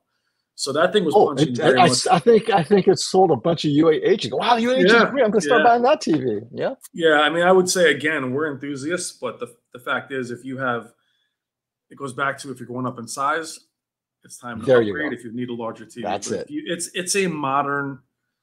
There's no real benefit. Again, since also they haven't made big jumps in terms of its processing, it'd be very hard to recommend going up in size. Yeah. Or going up at all. I don't think you need to upgrade at all. Don't upgrade for the technology, upgrade for the size. Like the U8K, 85-inch, QM8, 85-inch, 98-inch, 100-inch.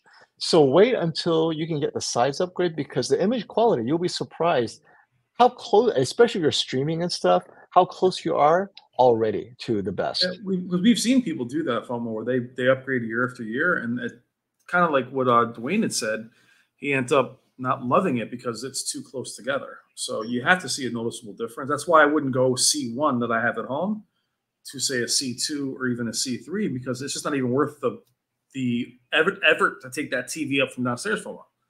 To get rid of an 83 to get another 83 of a couple of years later, I would have done it. It's just not worth it to make the difference. And I will say this quickly about screen uniformity. My C1 is infinitely better now than it was at launch. So banding can improve. They do burn, not burn in. They burn away. They even aging, even out. They do even out. So OLEDs can improve, but I'll tell you that the A80L with like the YouTube screen, it's clean. On my LG, it is not clean at the YouTube screen. So they do improve, though. Mine's much better than it was.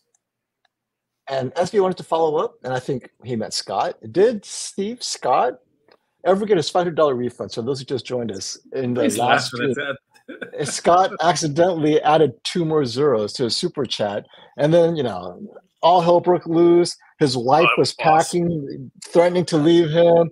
He was getting a ribeye. It was on a weekend, ribeye steak for 2. He had some prime rib. Reservations at a massage parlor in Vegas, right? And then we went from this amazing prime rib dinner to sharing a box of chicken nuggets because Scott took the money back. And FOMO goes, I said, look, I don't get the super chats. And he goes, well, I'm taking dinner out to dinner, baby. We're going out there. You're going to Sizzler, right? Like a white man can't jump. We're going to Sizzler. And then all of a sudden it goes away. He goes, I go, Happy Meal. Definitely getting a box of chicken nugget, not even a full quarter pound. What's up, Vice Man? Scott mentioned that they assured him he'll get the refund in 30 to 60 days. So it is in the mail. It is in the mail. 30 to 60 days. Are they sending it to you? No, not to me. Send it to him. Yeah. Oh. Probably in the checks in the mail. Hey, James, if CES gives us a 10,000 nit LCD, which Hisense is promising, I'm going to calibrate it for motion clarity and about 200 nits full screen brightness. Yeah, it can exceed that easily. That HDR headroom will allow me to emulate a CRT. James, let us know how it goes. But it's going to be 110-inch though. So if you can fit a 110-inch TV, can you imagine how hot that TV can get? If you're in a small shed and it's like, I'm so hot. Can you imagine emulating a CRT for gaming, James? Oh my God, you'd be the only person in the world. But that's why people still game. I think Halo, they still play on CRTs because the pixel response, the response is instantaneous. That's my fault. Says, did FOMO get the size done from Brian? Of course he did. It's a combination of Brian hammering how important size is, and I've been reviewing some ultra short pro projectors. I have that set up over here behind you guys, which is I have the 77-inch, and I have my screen drops down to 100 inches I'm like, this 100-inch looks really large. And I take the projector home, and my wife will not go back to a smaller TV. And so, yeah, between that and Brian's, just to see, I told you, you know what? It's not even HDR. I mean, this is just ultra short throw on a wall. And I was like, this immersion really is impressive. And you forget that it's not HDR. Now, on an OLED, you expect the best, but when it's this big and you're 9 feet away, it's pretty impressive. Brian, did you know that Getty got another discount from Hisense? He's down to $2,800 for his 100-inch TV that started off at 5,000, dropped to 4,000, dropped to 3,500, dropped to 3,000, and then now he's down to 2,800. Gee, man, are you calling corporate? You're like, hey, look, I'm a AAA teacher. I got my master's degree. I'm handicapped. I use roadside assistance. I'm on FOMO's channel talking you guys up all the time. Yeah, with super chats. You owe me money in super chats. But the funny thing, real quick, FOMO, about now that you're into the size thing, what I think is so funny, FOMO now goes, if someone's like, hey, looking for a 55-inch OLED for gaming, he's like, you gotta go 100-inch, baby. I gotta go 100-inch. No, what I'm saying is I need an ultra-wide monitor. He's like, I need ultra-wide monitor. Yeah, what's wider than 100 inches, baby? We gotta do that. My budget is this. Gotta go 100 inches. You can't take an iPad and stick it to your face, right? I have in a studio apartment the size of my body. I'm telling you, use it for a heater. You'd be all right. Get tan. Hey, Chris, thanks for that super chat, my friend. Chris Fitzgerald says, I made sure it was $5 and not $500. Yeah, this is one of those classics that will not end. I received my Sony X90L 65-inch today. I have that TV too. Thanks for that advice. Looks great so far. Yep, great TV. Set up time. Enjoy that TV. You're gonna love it. Sports is gonna look awesome on it. I'm very excited. Come back and let us know how much you like it, Chris. And if that's not clear, it makes a difference. And Chris, don't be afraid to jump around the settings. The cool thing about Sony is they're so color. Yeah, don't be afraid to jump into if you have some animation or gaming, mess around with the settings. And if you're gonna game, make sure you enable the HDMI's, please, to VR. What's up, Iceman? Thank you, Lisa, for hanging out with us. She is always here. To me, she's like the firm but gentle disciplinarian. She's always there keeping an eye on everyone, making sure everyone feels welcome and loved. And here's our kind of guy. I was going to get a 65-inch, but I got a 75 finally. Attaboy. Or G-Man. I was going to get a 77. I came home with a 100. Well, 75 is not even a big TV anymore. That's like a That's the new 65, yeah. The new 65. 55s are so cute. And the UAE gets sales too. The S96C, I guess similar to S95C, $1,300. Not bad at all. Very cool. Oh, wait. I was wrong. He got it down to $2,500. Man, it keeps on going lower and lower for his 100-inch U8K. You're killing me, Jetty. I can't wait until it's free. You're going to say free. No, he's going to say, they sent me a check. Yeah, exactly. He's definitely a financial advisor. Oh, I love it. Put your money into 100-inch TVs. It's definitely going to see change. You're going to get a return on it, right? Lisa, am I mad at you? Will you stop? Why am I be mad at you, darling? Never. I love you. She's got the beautiful old deco mirror above the fireplace. Nice. I imagine I can hear the fire crackling in Portland right now. Yeah, do any of you guys actually mount your TVs above your fireplace? I get that question all the time. I don't have my TV that high in the air. People do mount them. I recommend the Mantle Mount. That's the actual name of the company. The Mantle Mount brand allows you to mount it above the fireplace, and then you can have either electronic or a mechanical pneumatic system. Pulls out and drops right eye level, and it's adjustable. It's beautiful. And then you put it back up again, and it's awesome. I'm a big fan of the Mantle. I don't know when that started. If you're like, I got to put it on my fireplace, I'm like, you're gonna have it that high up in the air. Yeah, neck pain. Yeah, you're like, put it on the ceiling. Hey, Michael, thank you for that follow-up super chat. Techno Dad, new setup looks incredible for cheap. This is what I love about modern day speakers. Spent like $50 on that.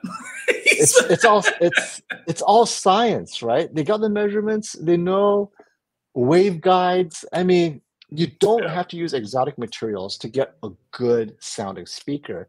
The exotic materials is to show off, ebony and Definitely diminishing exotic returns. metal, carbon fiber, right? But if it's designed well, you can get it for under $100, and it sounds amazing. So yeah, I love being here today, right? The science of speaker building is Oh my God. established.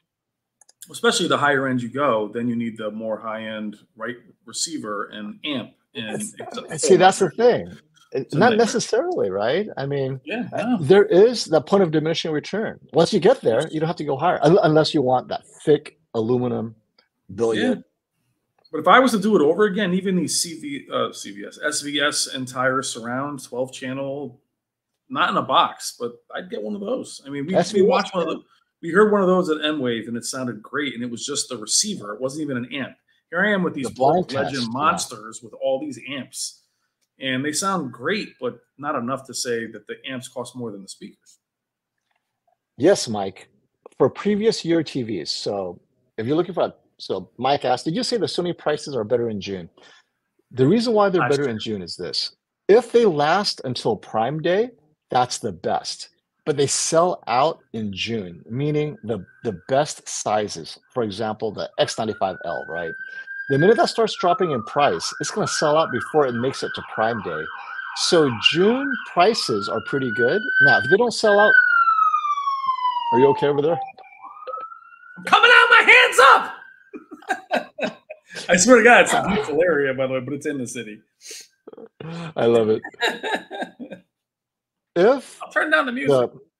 if the Sony model you're looking at is an 85-inch Sony X90L, I predict it will sell out in June because already it's a pretty good price, $19.99. By June, $1,700. I mean, $1,700 for 85-inch Sony X90L, gone. So be wary now. The A95L is not going to sell out in June. You can wait till Prime Day, get that sucker, or 77-inch A95L. So, but as far as prices, Prime Day is the best time to buy Sony because they're still there.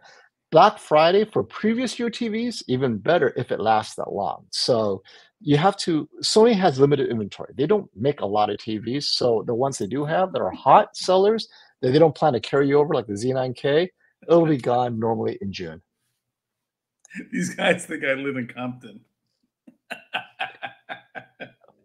First of all, this is not my house. This is the studio, and it's in a beautiful area. But it is. Wait, I thought we gave it a new nickname. I thought we were calling it the Love Shack. The Love Shack. You guys think I live in? Everybody get down! The Love Shack. It's like Van Damme. Don't do this one. Everybody get down. Yeah. Well, you are only what 45 minutes away from New York City, right? Yeah, but I'm only a couple miles from my house. They think I'm in the hood. It's messed up. I mean, it's like right by your window. Okay, there's a fire station down the street. We should have this live stream game. Is that a drinking game? Every time a siren goes by, Brian has to take a drink. God. Well, the fire department. You're gonna take like 9 drinks. You're gonna finish a 6-pack right now. What's funny is this seating distance from this TV is more than my house because this is like one massive room. But I love that Shack. Studio over there. Yeah. LG swatting me, Mr. Mystery. Don't do this one. Be careful. So we are 6 o'clock, 6:20 over there in the East Coast. How much time do I have with you? I got a while longer. Let's get the energy up though. We're a little slow. All right. We're a little. Well, let's talk about some smack. TCL and Hisense. Now that we know what they're showing, right? Yep. Oh, so actually, that goes to what I wanted to address, which is why doesn't Samsung, Sony, and LG reveal anything before CES? We practically know what's coming from Hisense now, as far as their best. Now, obviously, the lesser TVs, no one cares, but what they are capable of. They've revealed the specs, the dimming zones, the brightness, just everything they're doing. It's as if CES is for you to touch and feel. And I like that approach. I don't know why people are waiting until the actual day of before sharing everything. I mean, I understand marketing, but isn't Hisense doing something that's more effective? I don't know. I mean, what are your thoughts as a consumer?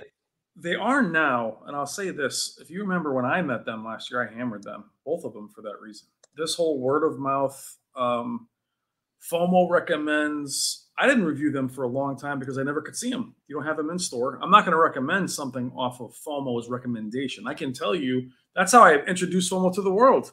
This guy's reviewing them. Check them out.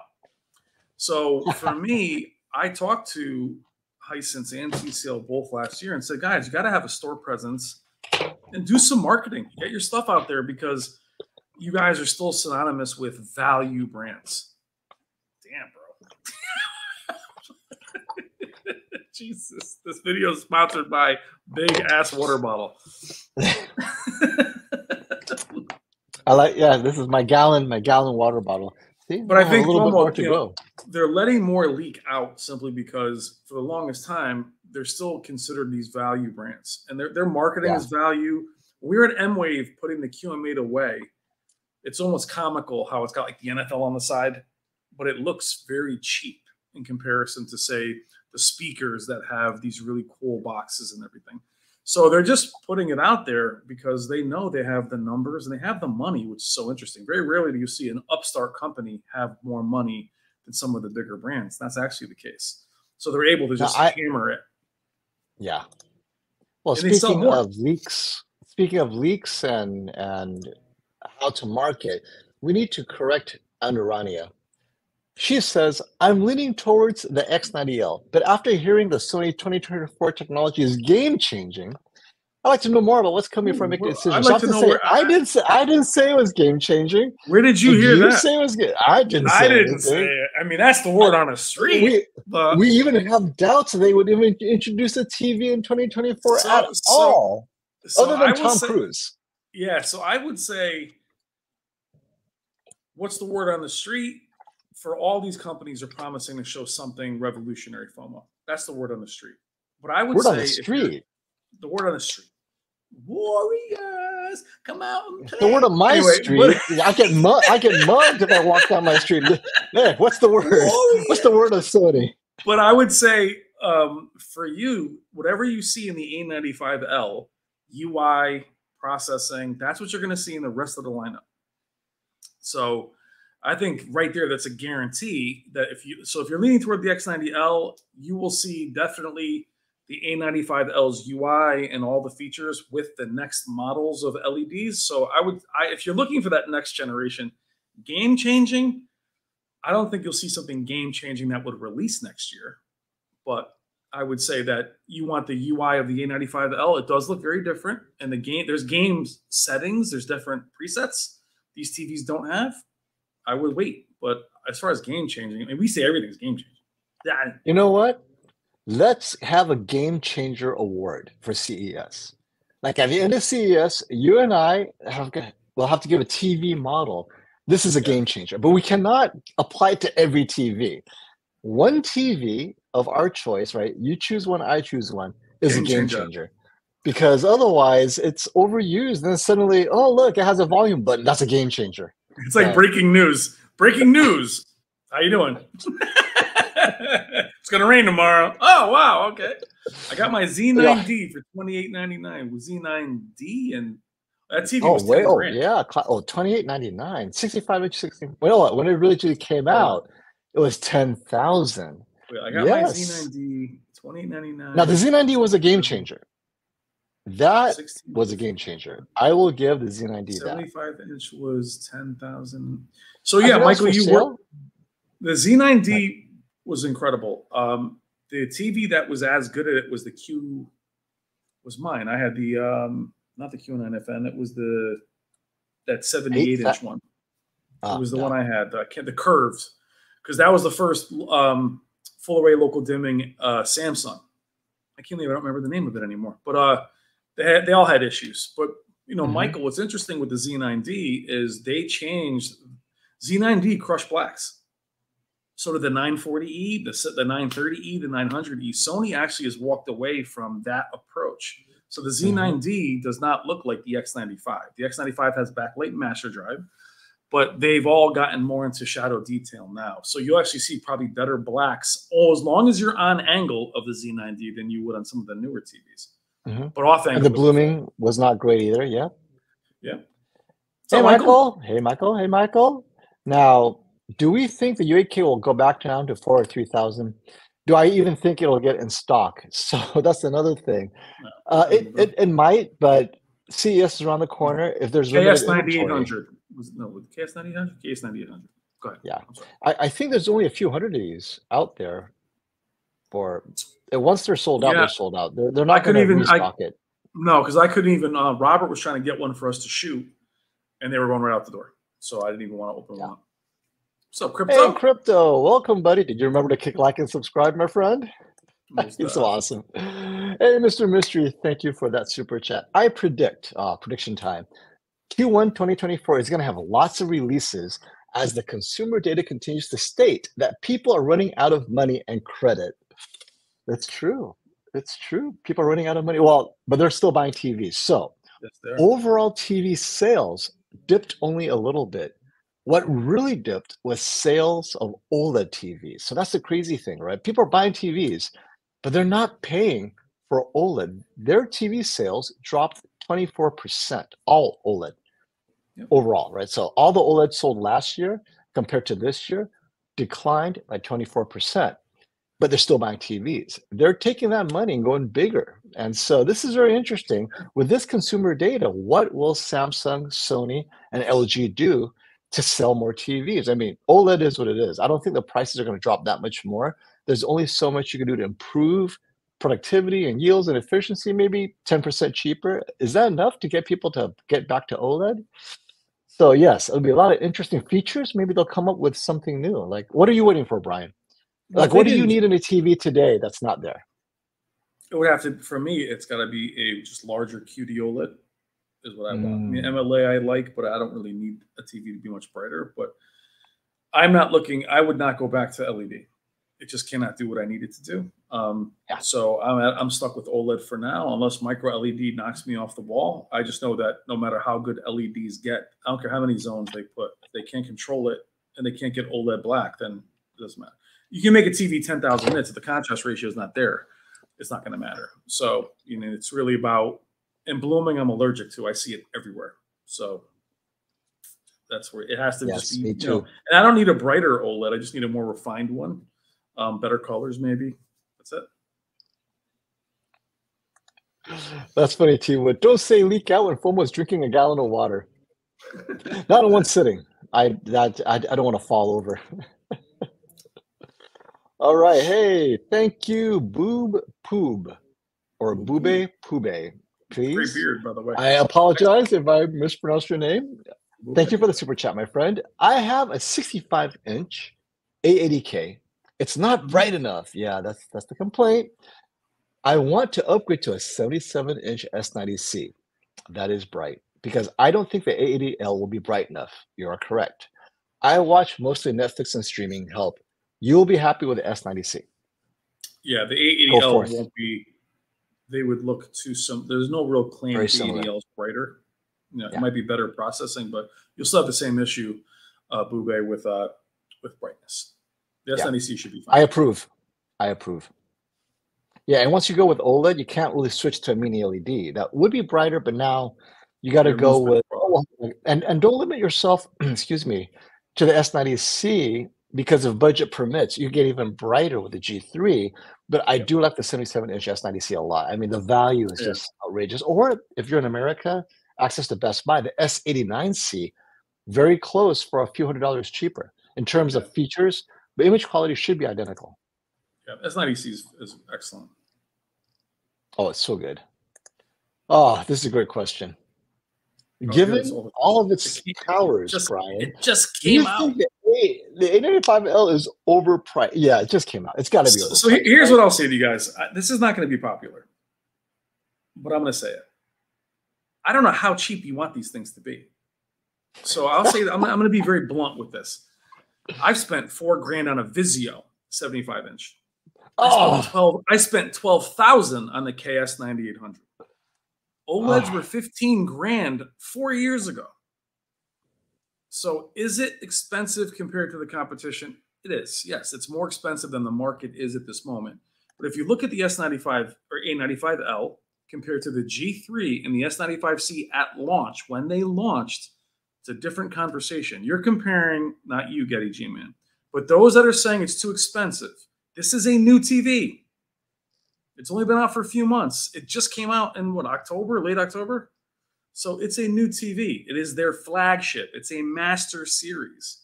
Build quality, screen. It doesn't have the same problems the S95C has in a bright room. It's got better sound, better processing. Am I defending it? I'm not. But factually, it's going to be more expensive. You can't expect the product to come out now, brand new, and compare with the G3 that came out 7 months ago.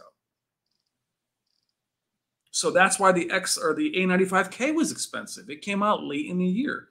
They cannot take that loss. Z9K is not cheap. They don't need to drop the price on something like that. So do I think it's overpriced? I will say I think it's expensive. I won't say it's overpriced because look what you're getting. I mean, what do you, I don't know. And here's the thing, guys. We all want cheaper TVs. Why do you think LG is drowning? The TVs cost more than ever for them to produce. And they cost an eighth of what they used to. Where's that money coming from?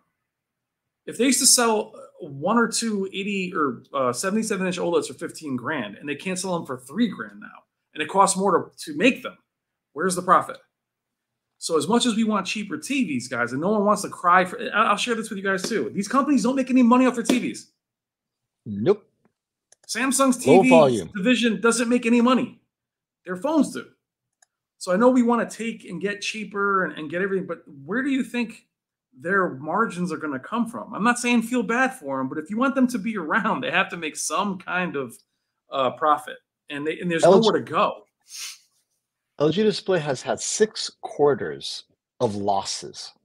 These are the guys that make WOLED for everyone, and 6 straight quarters of losses with no end in sight.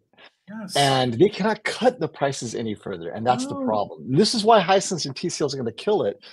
They're making money on everywhere. Slightly worse LCD mini LEDs, but are really large. So yeah, you know but we hear real quick. When we hear that Samsung is the #1 TV brand in the world, they are. It's not profitable. Nope. So Samsung Display is profitable because they're selling those panels. So them themselves are. But we think about all these companies are killing it and making money. They're not. They're making monies from other divisions. Someone said that Mission Mystery, that PlayStation was the only division of Sony making money for a while. That's the way it is. So we always want to look at the mothership and say, oh my God, these things will be fine. And it's not the case. And that's the real jobs, real people, executives, they all lose their jobs. And it's hard for them to innovate. So yes, is it expensive? Is it overpriced? It only is because of where it came out in the year. And this I can't watch Marvel. Garbage, man. I knew this would trigger you. Oh my God.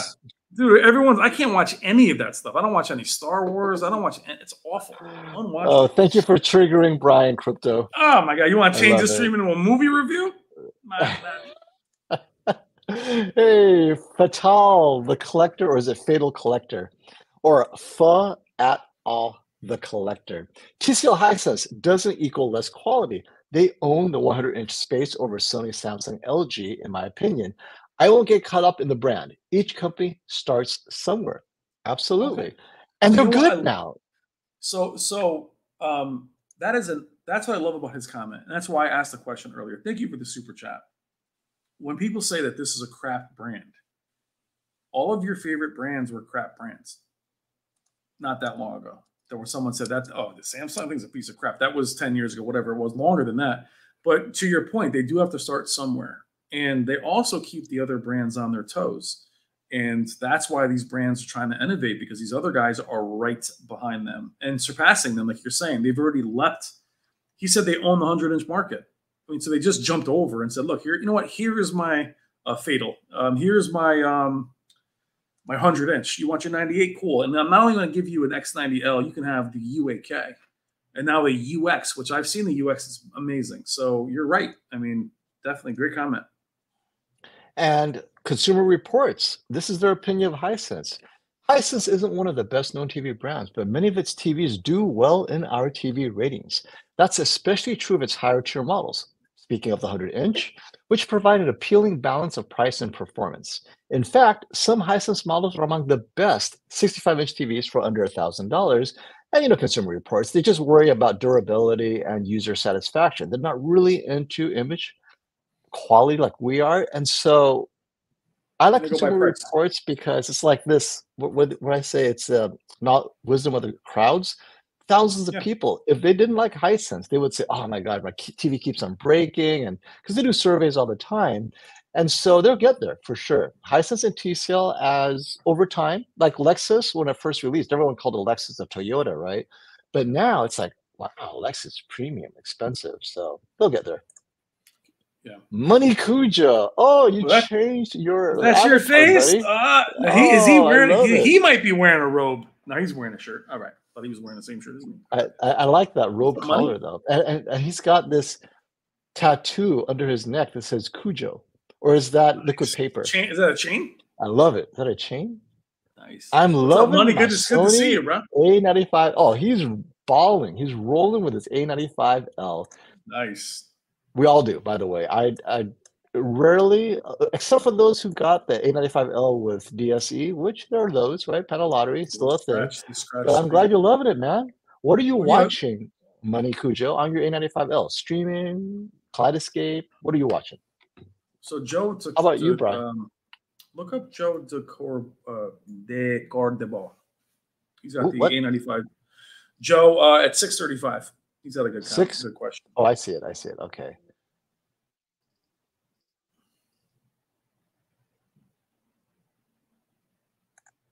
It's pronounced Fatal. Gotcha. Thank you, Fatal. Yeah, gotcha. I corrected it. Yes. It should be Well, Joe, the creativity is beyond me. No, I'm looking 335. Yeah. Oh, I found him. Okay. Yeah. Joe de Cordoba says, Brian, is the A95L twice as good as the A80L? This is always a great question. Since its current price is twice as much. Brian? Twice as good? I mean, no, that's not twice as good. That's where, but now keep in mind, guys, the A80L is also 7 months old, 6 months old.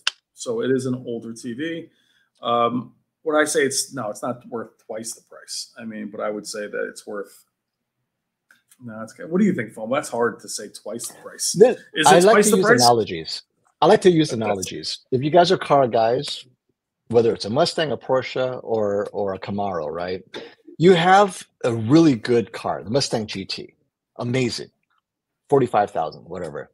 And then if you want to increase the speed acceleration by 0.5 seconds, you pay 80 grand for a special edition. Yeah, it's true. If you want that little difference, is it worth 30,000 more? If you want a limited edition, maybe it's 90,000. Now, is it worth twice as much for that extra? And so the question is, know what that extra is. If that extra is important to you, then it's worth it. But is it? And that's the thing. For me, it is not, because I had all three. Well, I still do, the S95C, the G3, and the A95L. Yeah. And in most content, if I'm not challenging it, I could not distinguish them in a blind test. Now, if I knew the content I was using was spears and muscle, I could easily see it. Oh yeah, the G3 can't do the oranges as deep, or the Sony has a certain brightness that I know. But is it worth twice as much to get it there? Yeah. So I would pay an extra 1,000 over the G3 because I know what I'm missing.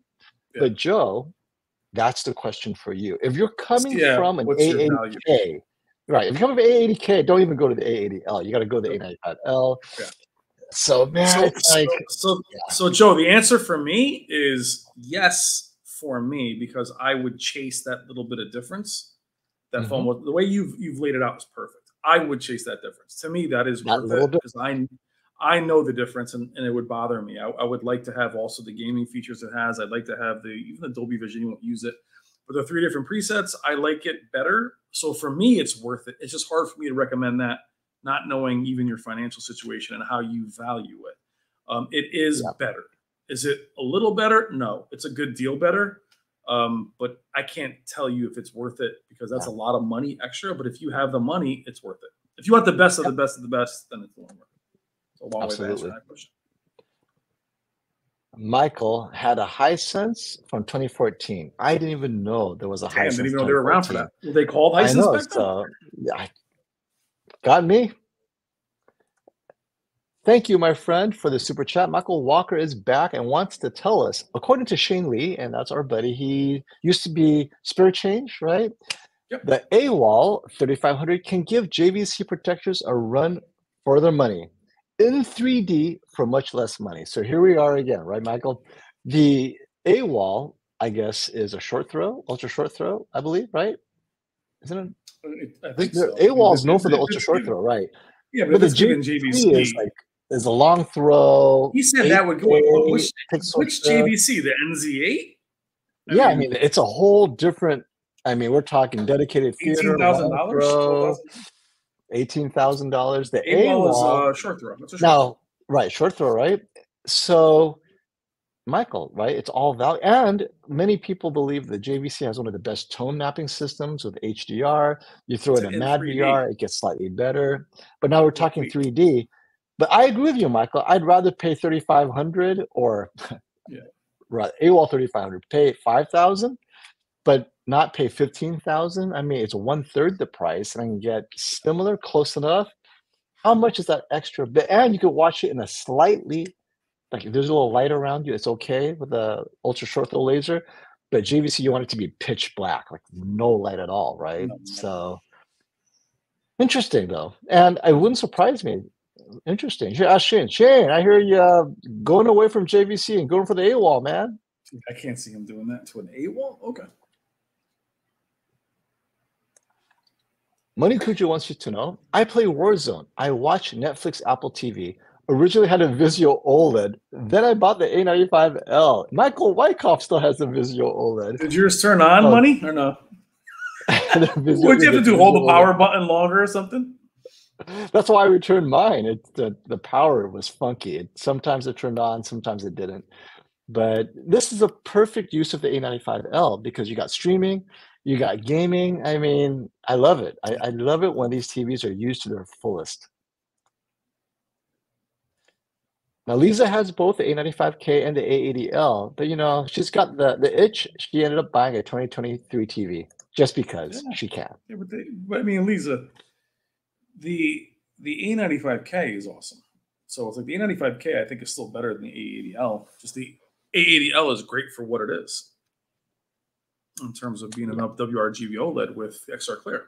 But I would still go, if I was going A95L, A95K versus the A80L and they're the same size, I'd still go with the QD OLED. Yeah. And Buddy Love, thank you for the super chat, my friend.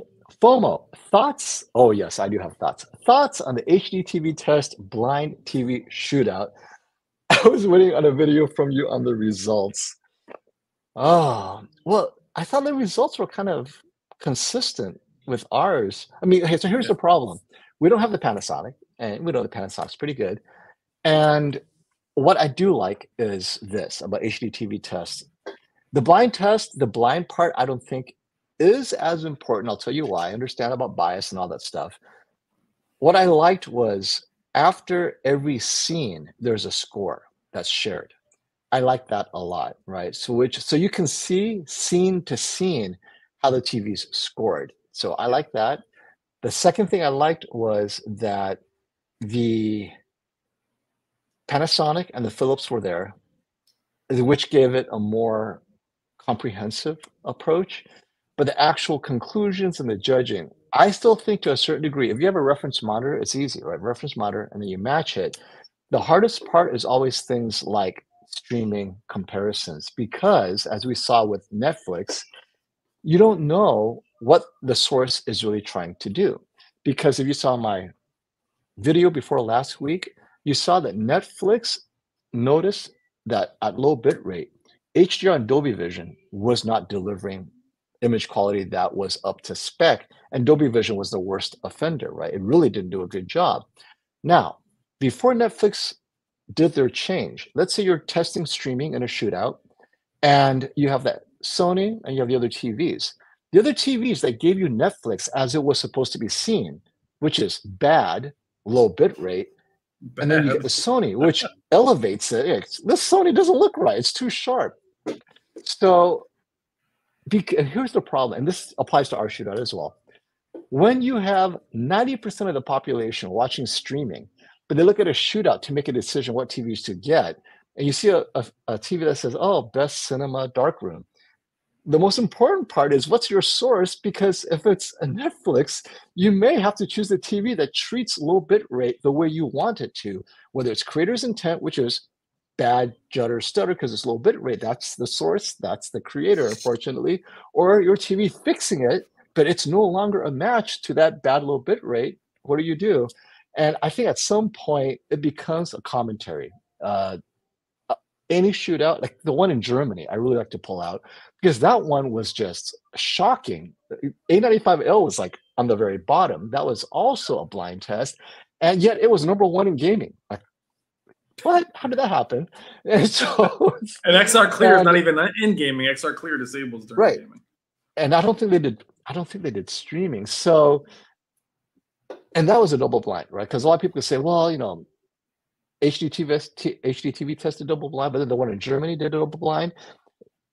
The one thing that was a common theme was the Panasonic MZ2000 is the best bright room TV. And I don't doubt it, because I thought the G3 was great, but the MZ2000 was even brighter than the G3. I really wish we could see those, man. I love Panasonic. I know.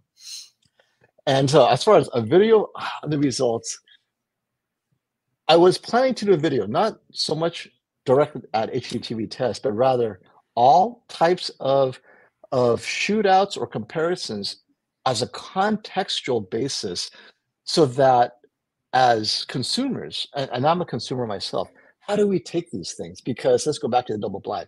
The reason why I don't think double blinds ultimately is that important is this. If you want the perfect match between the TV and the reference monitor without bias coming into play, then you really have to do it right. That means double, right? Is every time the judges walk out of the room, you switch the TVs as well, right? And the person doing it doesn't know what TV is what, right? And the TVs don't stay the same. You're actually moving it. So when you come back in, you don't know if it's the same TV in that same position. Yeah, that's how you really remove the bias, because now you're like, oh, and this is why I like this TV last time. I can't tell which is better. I'll choose it again. But if it's switched around, you can't play that trick, right? You know how much we did that M-Wave by accident. Remember? We did that M-Wave by accident. Yeah, would you relabel them? Including my, I really like this one better. Lisa's like, my 805K is so punchy. I love it. Oh, sorry. That's right. So Lisa, if you remember, we had the TVs. We ended up switching them, and Lisa goes, "My 895K is winning," and Foma goes, "Oh, I'm sorry, that's actually the QME," and it was. So, but yeah, no, great comment, buddy love. Buddy love. The one thing I want to always say is, all of us YouTubers, reviewers, right? Our goal is to help you choose the right TV, and we come from different directions. And I love learning things, but I also don't want to dive so deep into the minutia that at the end, the question comes back, so which TV should I buy? I'm like, I don't know. After all that minutia, I still don't know. A lot of times after minutia, when you say what's going to show up on screen, you're like, actually, you can't see it. You're like, oh, okay. Good thing I worried about the transistors of this particular chipset, and what's going to show up on screen really is important. What was that? What shows up on screen is really what's important. And a lot of times, the content you're watching. Exactly. Yeah, exactly. Or if you can't see it, it doesn't, I like Michael's question a lot. That's why I have to address it, because it's one of those questions that's both technical but very practical. He knows just enough to get himself in trouble. Would you recommend to increase size without giving up contrast ratio? I stream and watch 4K discs. So without giving up contrast ratio, where are you coming from? If you're coming from a bad LCD TV, almost any TV today where you increase in size, you're not going to give up any contrast ratio, because it's so much better today than in the past. But if you're coming from an OLED, you got to stay with an OLED without giving up contrast ratio, because it's infinite contrast. You got to increase to 83-inch. But if you're coming from an 83-inch, stay with OLED, go 97, pay 25 grand, 30 grand. There's Yeah, not a lot you can do. So, well, because Michael, it's really more about clarity than contrast ratio. The contrast ratio is there or it isn't there. If a TV doesn't have good contrast ratio, it doesn't matter how big it is. But I will tell you that even having the best mini LED at 85, I got a little too close and it immediately got too soft. So there is a viewing distance. Now that would be like 4 feet away. So it's really about higher quality at a large size. Unfortunately, as we've all said, the 100-inch TVs, the quality diminishes because the models aren't there.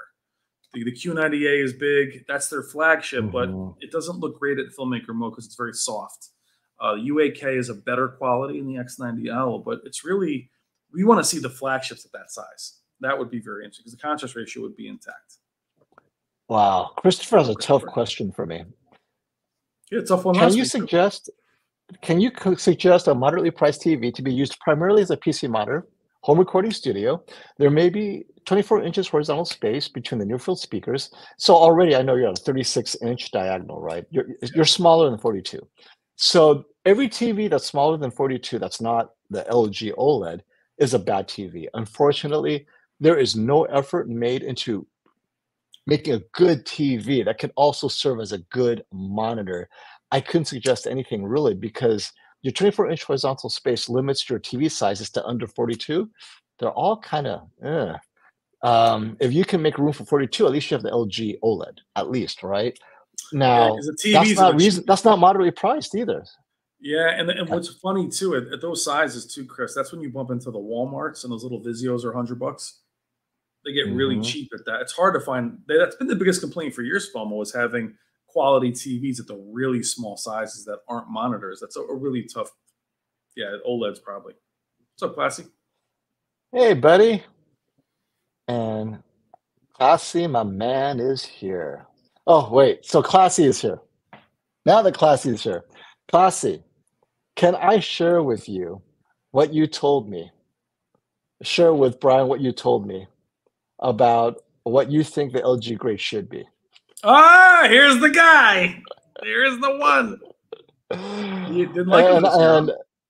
And I was telling Brian that I'll let them, because I think they did okay overall, but next year, if I don't see, if it stays stagnant, yeah, it would be a terrible grade for LG, because I thought that they did enough. But they can't. What can they do?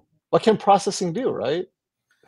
I mean, what can they have to make a splash, and that's not what we've heard is going to happen. So yeah.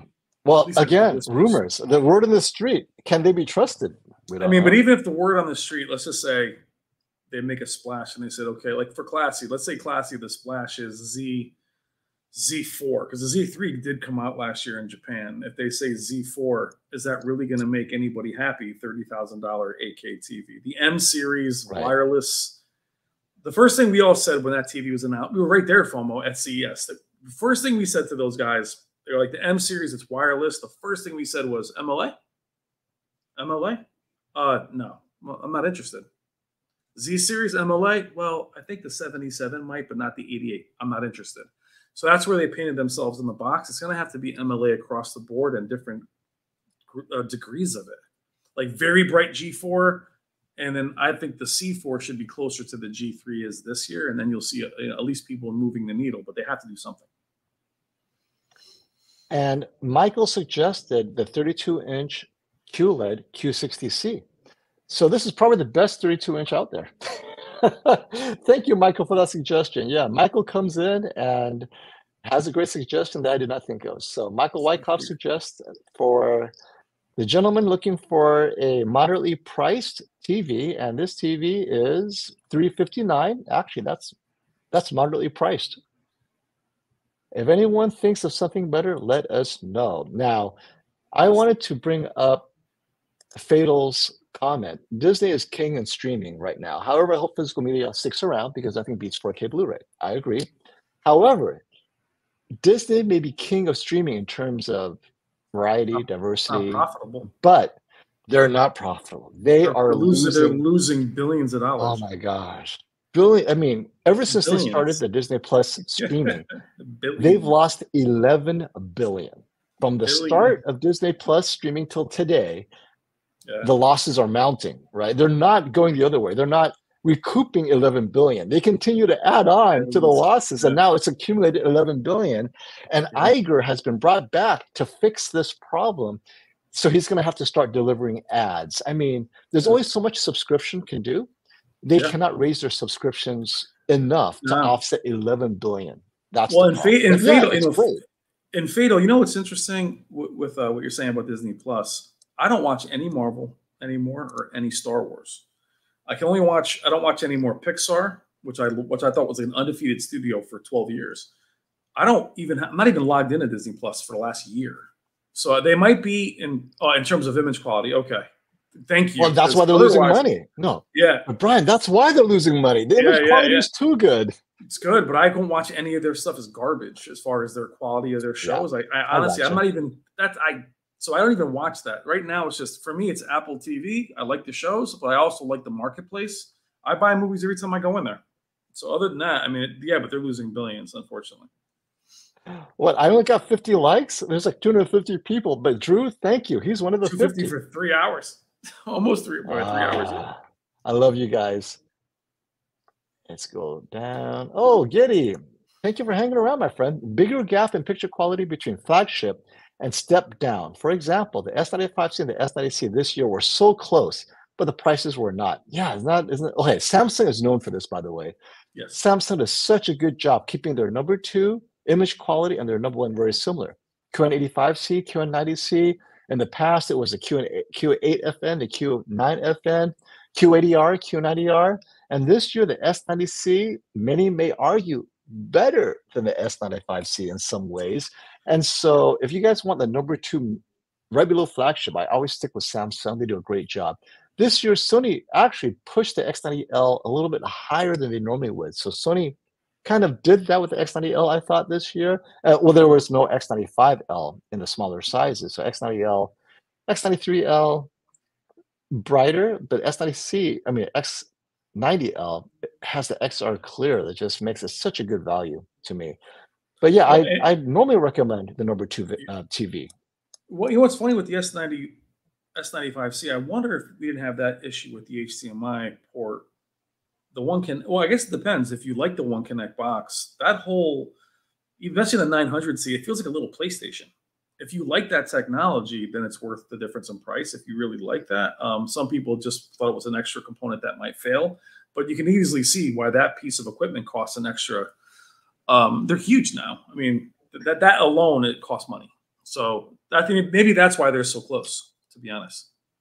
Yeah. Betty, thank you for the super chat, my friend. Do you guys think we would be able to buy or order some TVs via customization in the future, like a PC or some cars? Wow. No, because you guys want it inexpensive. If, let's just say, for example, it's even possible, like a Dell computer, right? They were the first to get you to customize those computers. Yep. That, you know how expensive that would be to have production lines set up that way?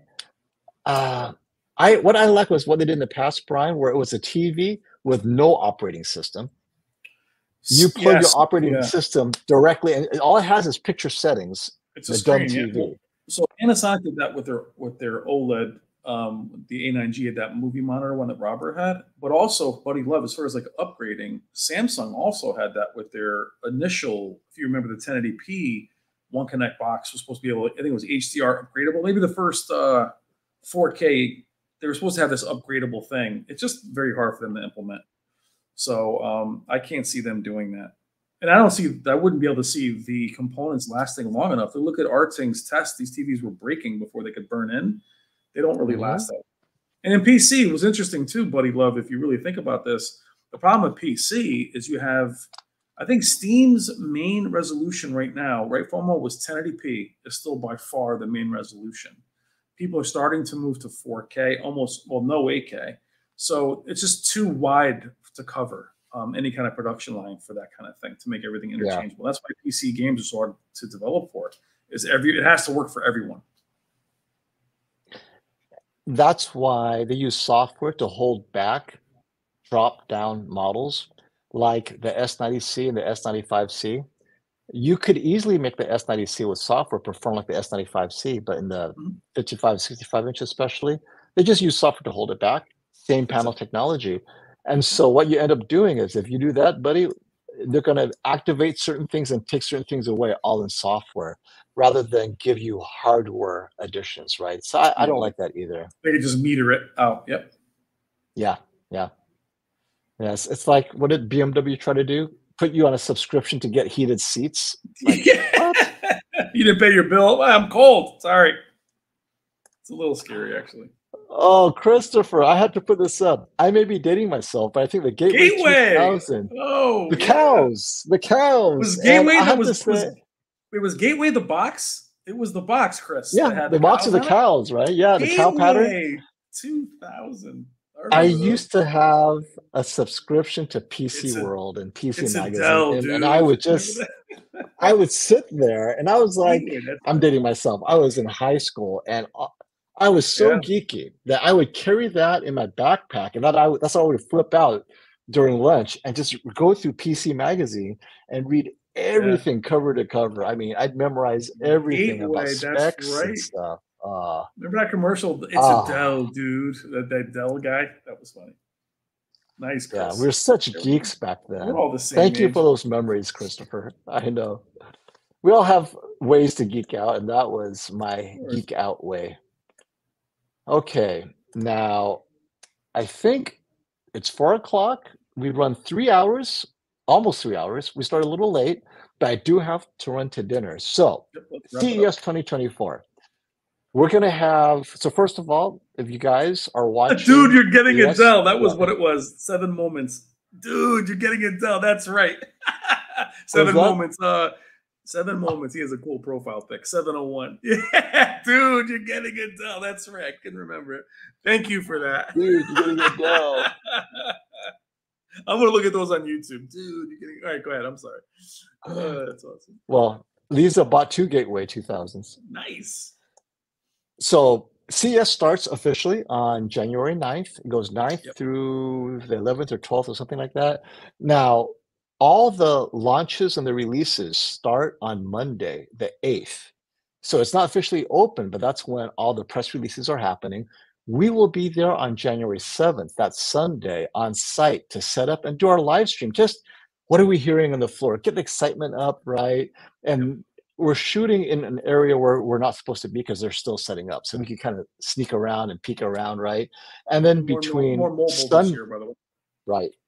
And between Sunday and Tuesday, we're going to get the inside skinny from Samsung, LG, Sony. I mean, we're going to meet with them personally. And this is where they say, okay, here's the information, but you can't let it out until we let it out first, the press release, but we'll be ready to give you our response, our reaction to these new features and surprises, right? I even made t-shirts ready to go. It's going to be so exciting.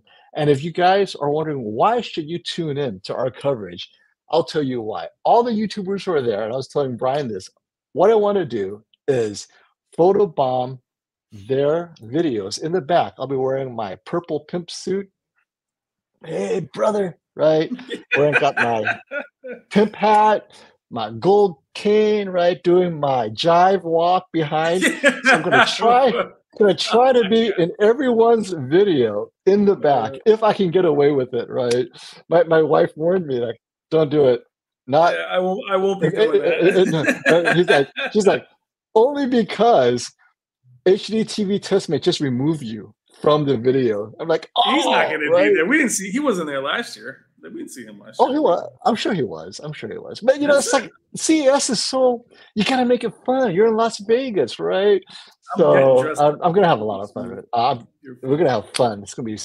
You gotta loosen up, right? So I'll be dressed up very fancy. I'll be looking smooth this year. So it'll be the Godfather with the pimp. It'll be a fun costume party. No casual wear. So we want to have fun. No casual wear. No, it's like old school Vegas, right? Before they allowed sneakers into the casinos. Yeah. With the patent leather shoes. You know, wear hats. That's right. All right, my friend. What's happening next week on your channel?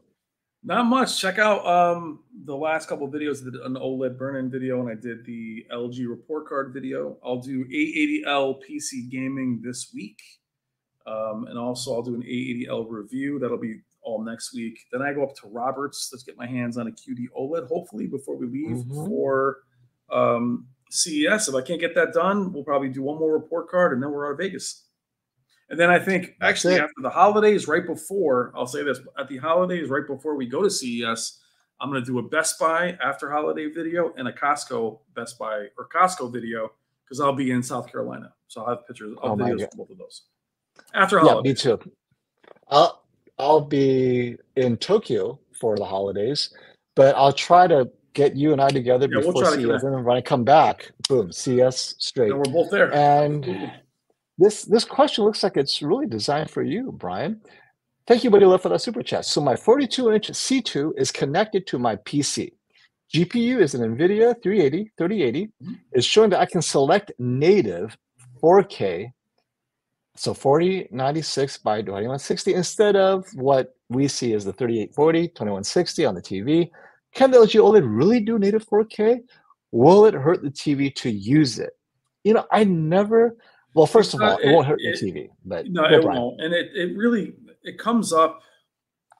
It comes up as a resolution. It doesn't really do much. I mean, I've seen that on my TV several times. It may stretch. It changes the ratio of the screen a little bit, but it's not worth doing. I would. What you can do if you can go into as a DSR and upscale older games. That's in the control panel. If you want to, you can go up to different resolutions. And it'll try to upscale it for you if your GPU has enough headroom. But no, it's not really, I mean, it's not native to that. You know, this brings me back to my first computer where my GPU was a CGA card made by IBM on an IBM XT that only had 16 colors. And I was so disappointed. Like, oh, that's crazy, man.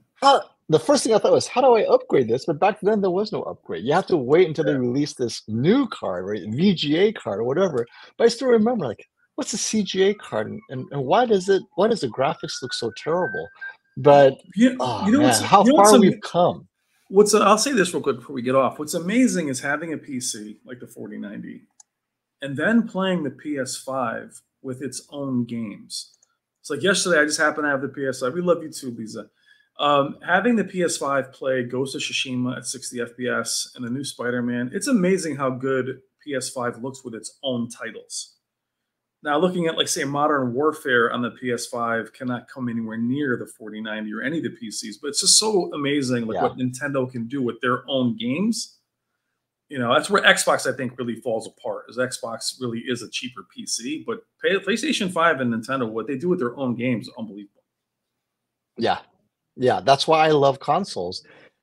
Nintendo for that one thing, as far as multiplayer, the consoles are not something I can play with. But as far as I said, I brought my PS5 back to my house because I have the PC in the studio, and I thought I'd be bummed out, and I can't wait to play PS5 at the house. I wasn't utilizing it here. Our pleasure. All right, guys, we'll see you. With that in mind, thank you. Stop the FOMO until next time, and we're going to have fun at CES this year. Catch our other countdown shows between now and CES. Have a safe weekend. You as well.